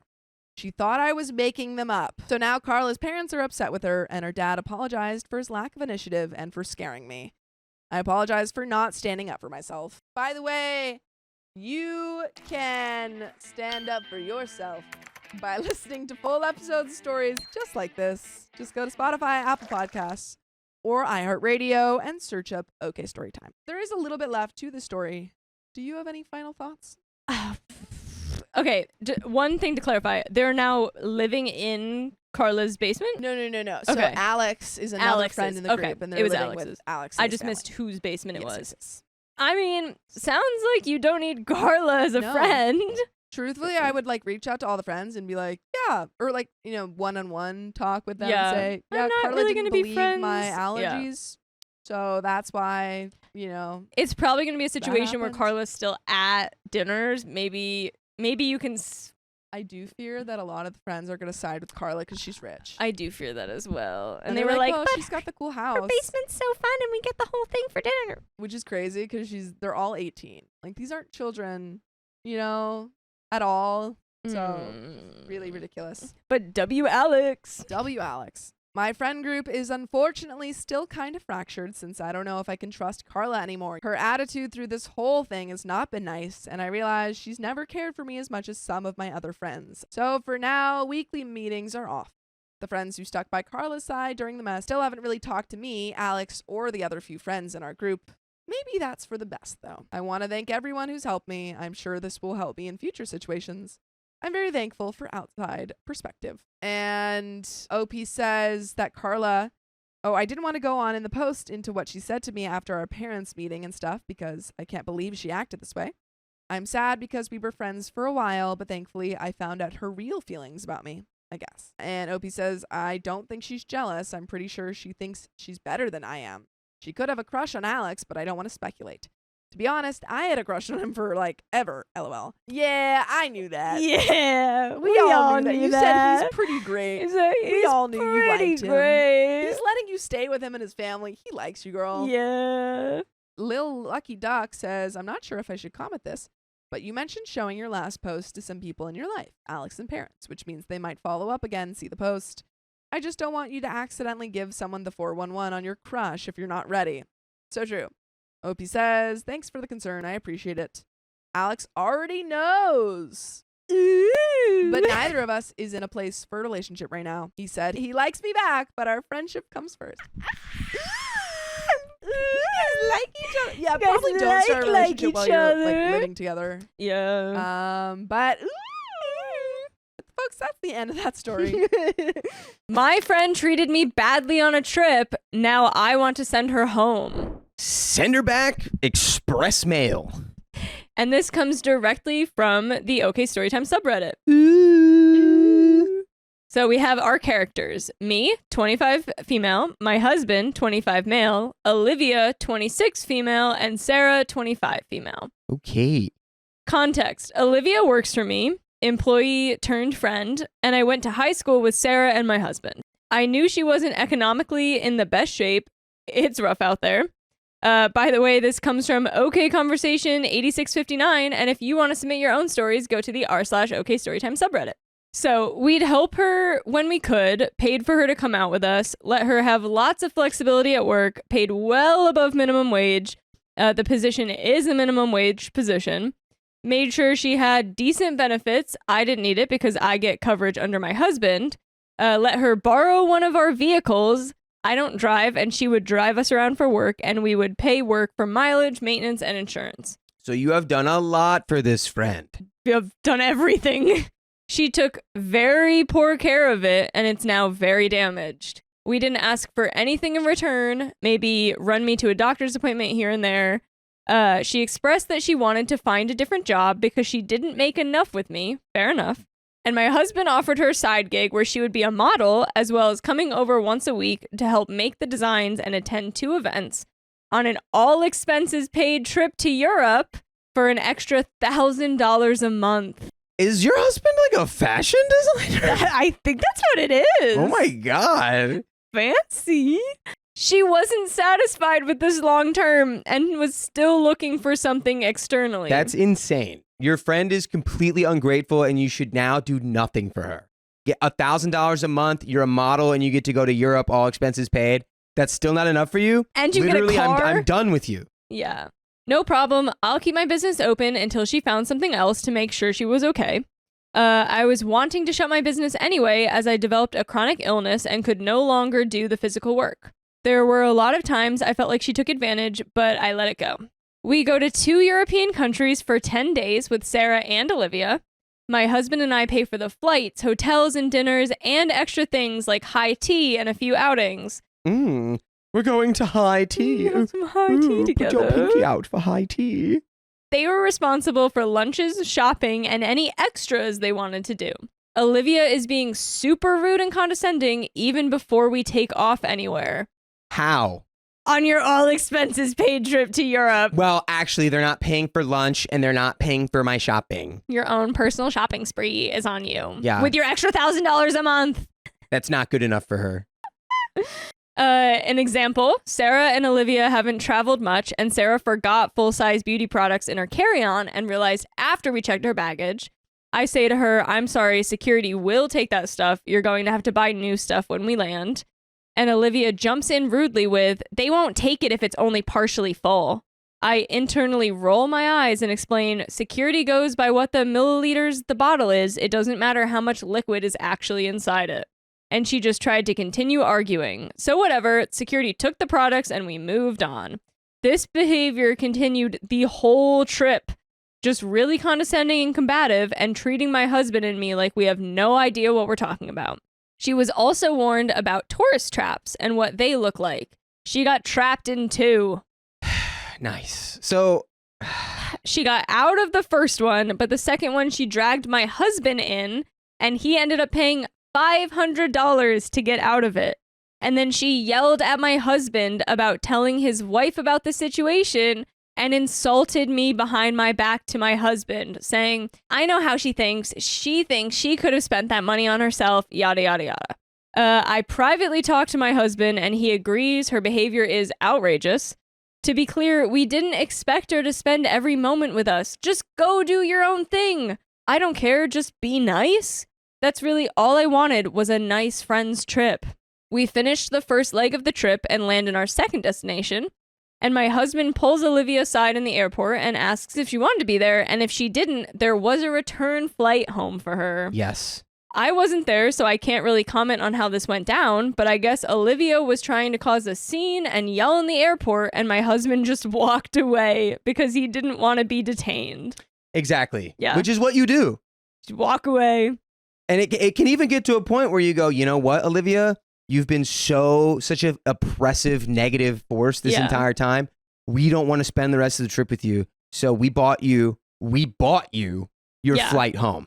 And Here's also, the information. If you don't take this flight, you'll have to find your own way back. yeah, it's this or nothing. I also found out later that she told my husband something I told her in confidence just to stir up crap. We continue our trip and she seems normal for the first few days. We're having a good time. Then she starts bothering us for payment. She had a payday while we were there and she didn't fill her hours in on her work portal. On a non-working day, she asked, "Hey, can I use your laptop? The app won't let me fill my hours in." She's supposed to fill hours daily, and we've talked about it, and she doesn't. She puts all her hours in on payday, so I'm not sure how accurate her hours have even been. I say, just use the Safari browser, that's what I do, and all the functions work fine.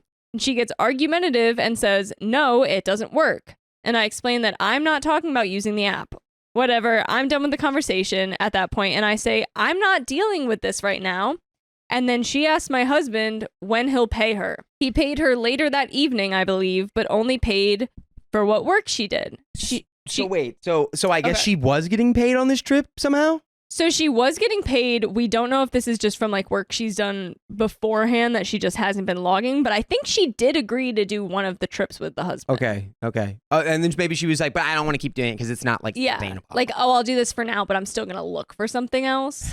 So she is getting paid. She's only putting her hours in on What payday. an absolute freaking dummy that it's like clearly OP and her husband are like just they want to try to make this work and help her and like make this a good situation for her. And she does not care at all. Yeah. She only attended one of 2 events listed in her contract. This was a big point of contention for her. The last 3 days of the trip, my husband and I don't see her at all. It feels like she was actively avoiding us. Whatever, we still hung out with Sarah. A+ for Sarah. Yeah. We see Olivia for the first time in 3 days, and it's as we're leaving the hotel to catch our flight. At 5:30 a.m., she's wasted and hanging off some random dude. She's been up all night clubbing. Whatever, live your life, but don't be loud about it and make it my problem, please. Anyway, I'm not a very nice person that early in the morning, running on 3 hours of sleep. So instead of saying anything in the taxi, I just put my headphones in and chill. We get to the airport and she's still club dancing and being so loud.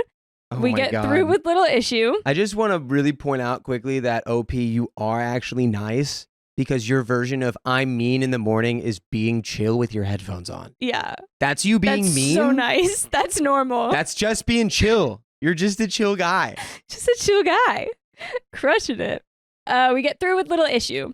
I sit with my husband and he tells me something about her saying something about not wanting to drive the car anymore while we were in the taxi. Confused, I went to go ask her about it. The conversation went like this. Me, I haven't seen you in the last 3 days. What happened? Olivia, yeah, that was intentional. Me, oh? Why? Olivia, your husband threatened me in an airport.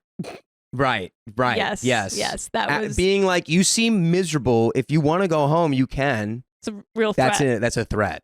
Me. Yeah, I asked him to talk to you because of how you were treating everyone. You were being really rude. Olivia. Well, yeah, I didn't want to be at your beck and call and your little lapdog the whole time. Me. Whoa. No one said you had to spend every second with us. My husband also mentioned something about the car. What's going on with that? Olivia. Yeah, well, I don't feel comfortable driving it anymore, so you can Uber with all the supplies and I'll meet you at our jobs by bus. Me stunned. Okay, I'm gonna find coffee. She then starts crap talking us in the airport to other random people.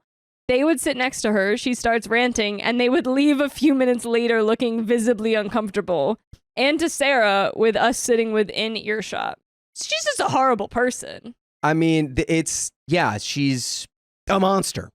And now knowing that this probably is a work trip or she's in some way on your husband's payroll, fire her. You have claws. Yeah, 100%. She's being combative. You can fire her. Yeah. She's officially broken her disparagement clause in the contract she had with my husband. We finally sit on the plane and my husband sends her a termination email. Woohoo. Yeah. She loses it. Really? Maybe we didn't need to send it on the plane. Nah, do it. Have her get arrested by the sky marshal.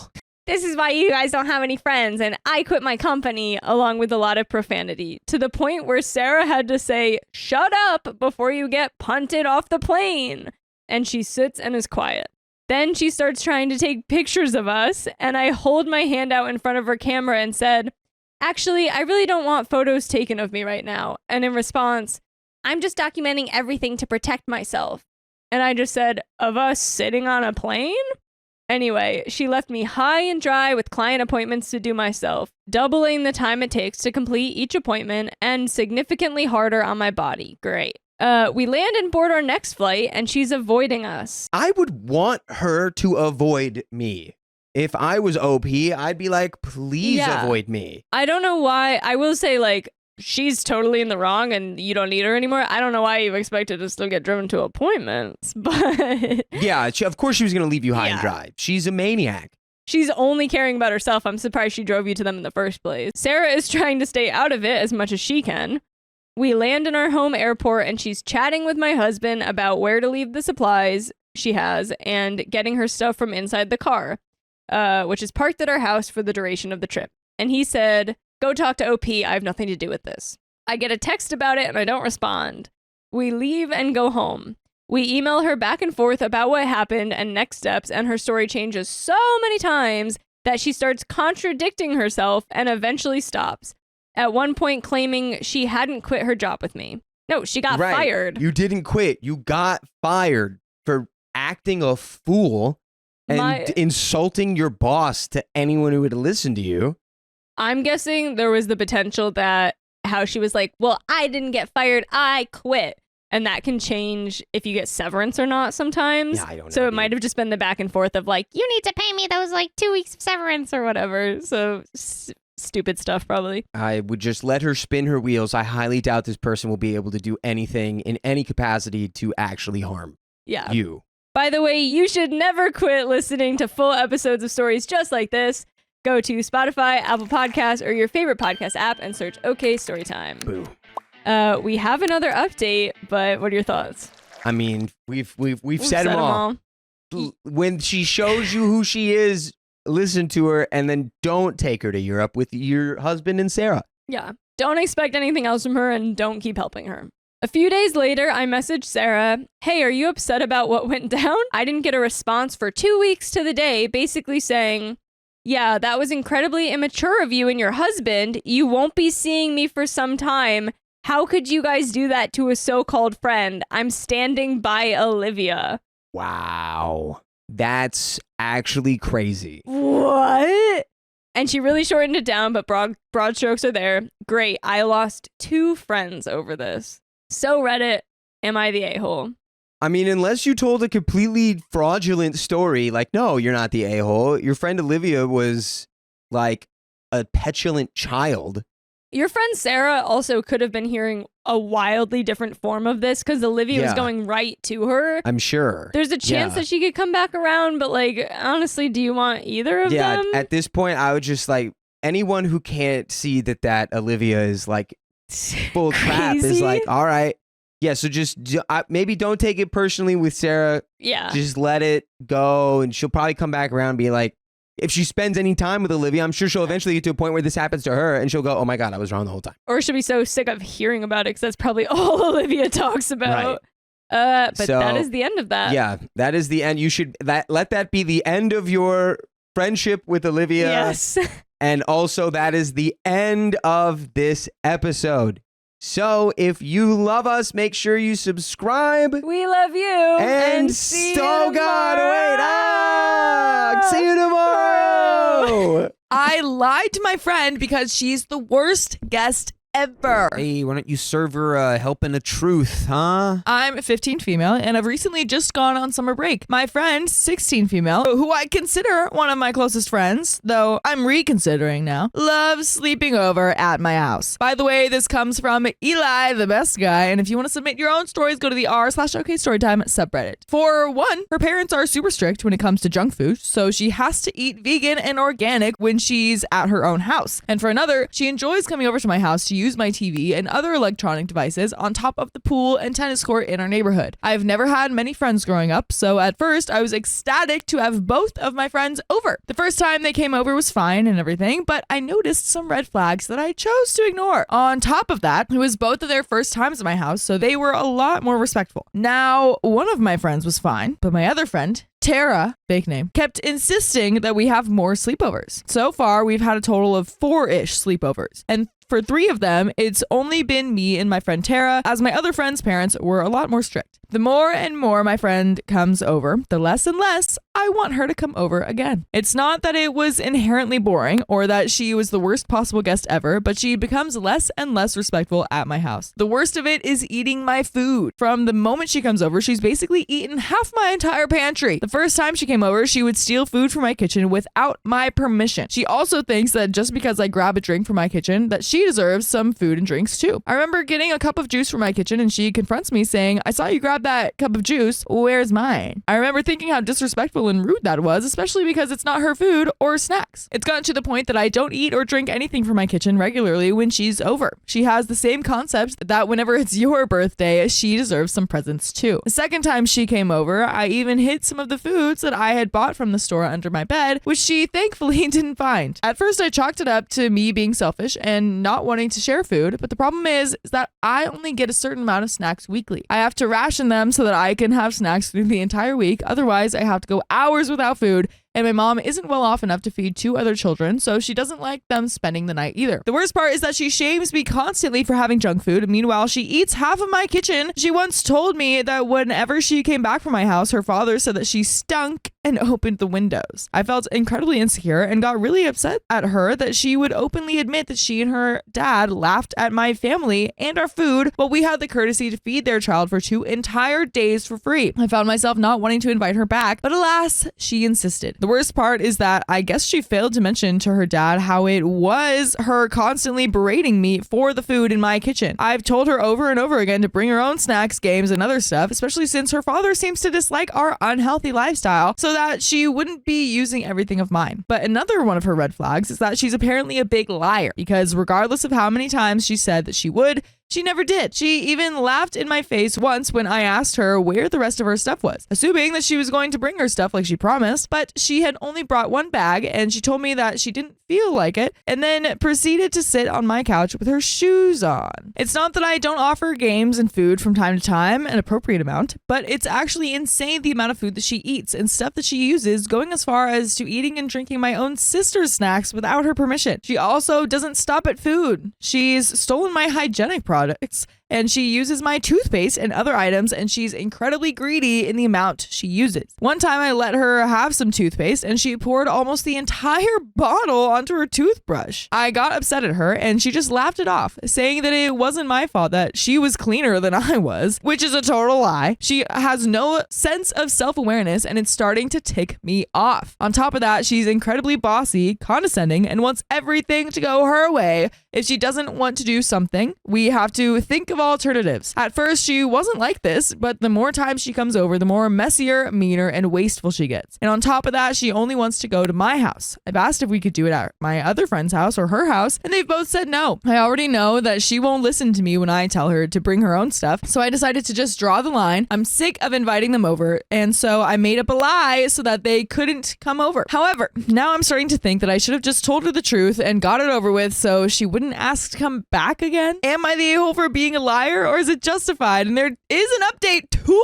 years later. Wow. But what a sweetie pie question. No, you're not the a-hole for lying. That's understandable. Yeah, you can just like choose. Yeah. When you're like picking your breakfast and you're like, do I want an apple or do I want an orange? You don't have to have the apple if you don't want it. Yeah. You won't hurt the apple's feelings. And if Yeah. you do, who cares? Because you're just freaking teenagers. You just put the apple back on the shelf. Yeah. Yeah. I feel like that's always like the worry in high school is like, oh, but like, I'll hurt their feelings. So I Like, want to be dude, really nice. I haven't like, seen go ahead. 98% of the people I went to high school with haven't Yeah. seen them in a decade. Yeah. Like, it's okay. Maybe it's something that they just need to learn. It's not your fault that they are hurt by being disrespectful and having consequences. I made that comment about high school and Keon just looks at me like, because he knows I'm, everyone he went I'm seeing my high school friends tonight. He Yeah, I knows, was just he thinking knows about that. everyone he went to. But you went to like a small private school. It was, Well, right? yeah, I did. Well, it was so an it's all like boys that makes school. more. I went to a public school. There were like 600 students in my graduating class. I was not friends with all of them. Yeah. But the friends that I made that were my real friends, I still.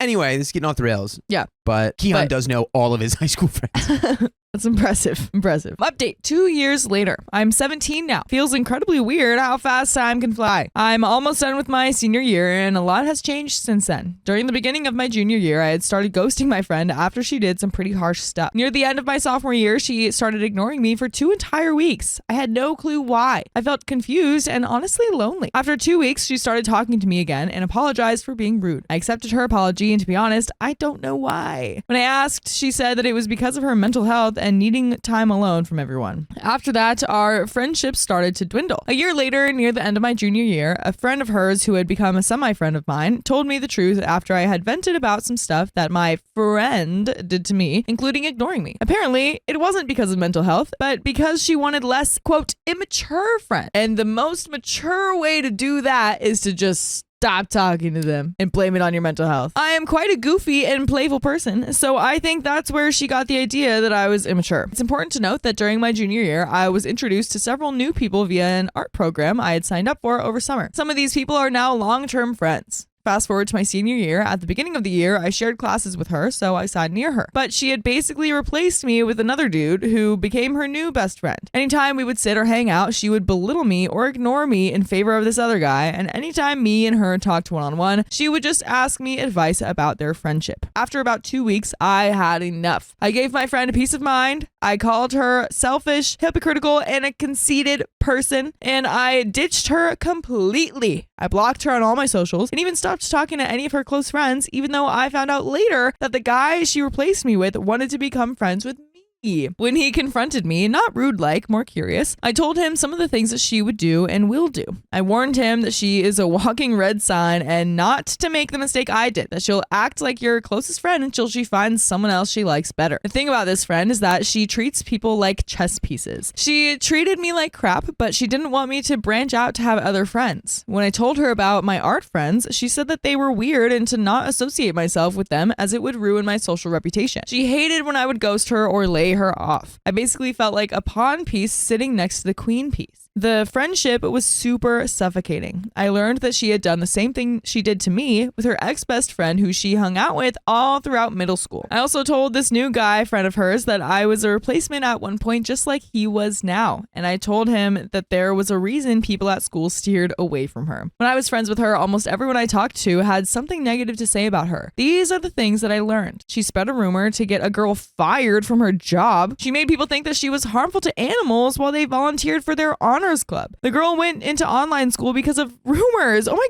gosh. And I heard that she almost flunked out. Wow, this girl bullied this girl out of public school, out of in-person school. You're dealing with a professional. My goodness, man. You need to be careful. And on top of that, she accidentally told everyone about a dude who confided in her about his spicy related preferences, and he switched schools. Nobody ever talks about this, and honestly, I feel that some people forgot about him completely. Needless to say, she's a horrible person. I dropped. She also spread rumors about me, but neither I nor my friends really care. I was already a bit of a loner and a weird kid, so it never changed anything. She was the type of person who made you feel even lonelier in her presence, and I based my college essay on her, or at least my social anxiety and how I got over it thanks to toxic friends. And my essay got me into a school I like. And Nice. you could get into more episodes with stories just like this that you will like at iHeartRadio, Spotify, Apple Podcasts, whatever your favorite podcast app is. Just search OK Storytime. My life is going great now. I'm about to graduate and turn 18. I just finished writing my first ever book, and my art has improved so much that I might be working on a comic later this year. Wow. I got a brand new computer for college as a birthday gift. My friends that I have now are much better, and I just feel happier. My life feels like it's finally figured itself out. Getting away from her was the best thing that ever happened to me. P.S. Dude didn't listen to my advice. He got dumped for a girl in our English class about a month ago. They don't sit together or walk to lunch. He seems fine. He was pretty popular and has multiple friends. It just feels good to be right sometimes. LOL. That is so true.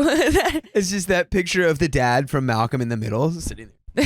Yeah. That is the end of that story and the end of the episode. No, don't do it. I'm going to do it. No. I'm doing it. I'm doing it. So if you love us, make sure to subscribe. We love you And see you tomorrow. Oh.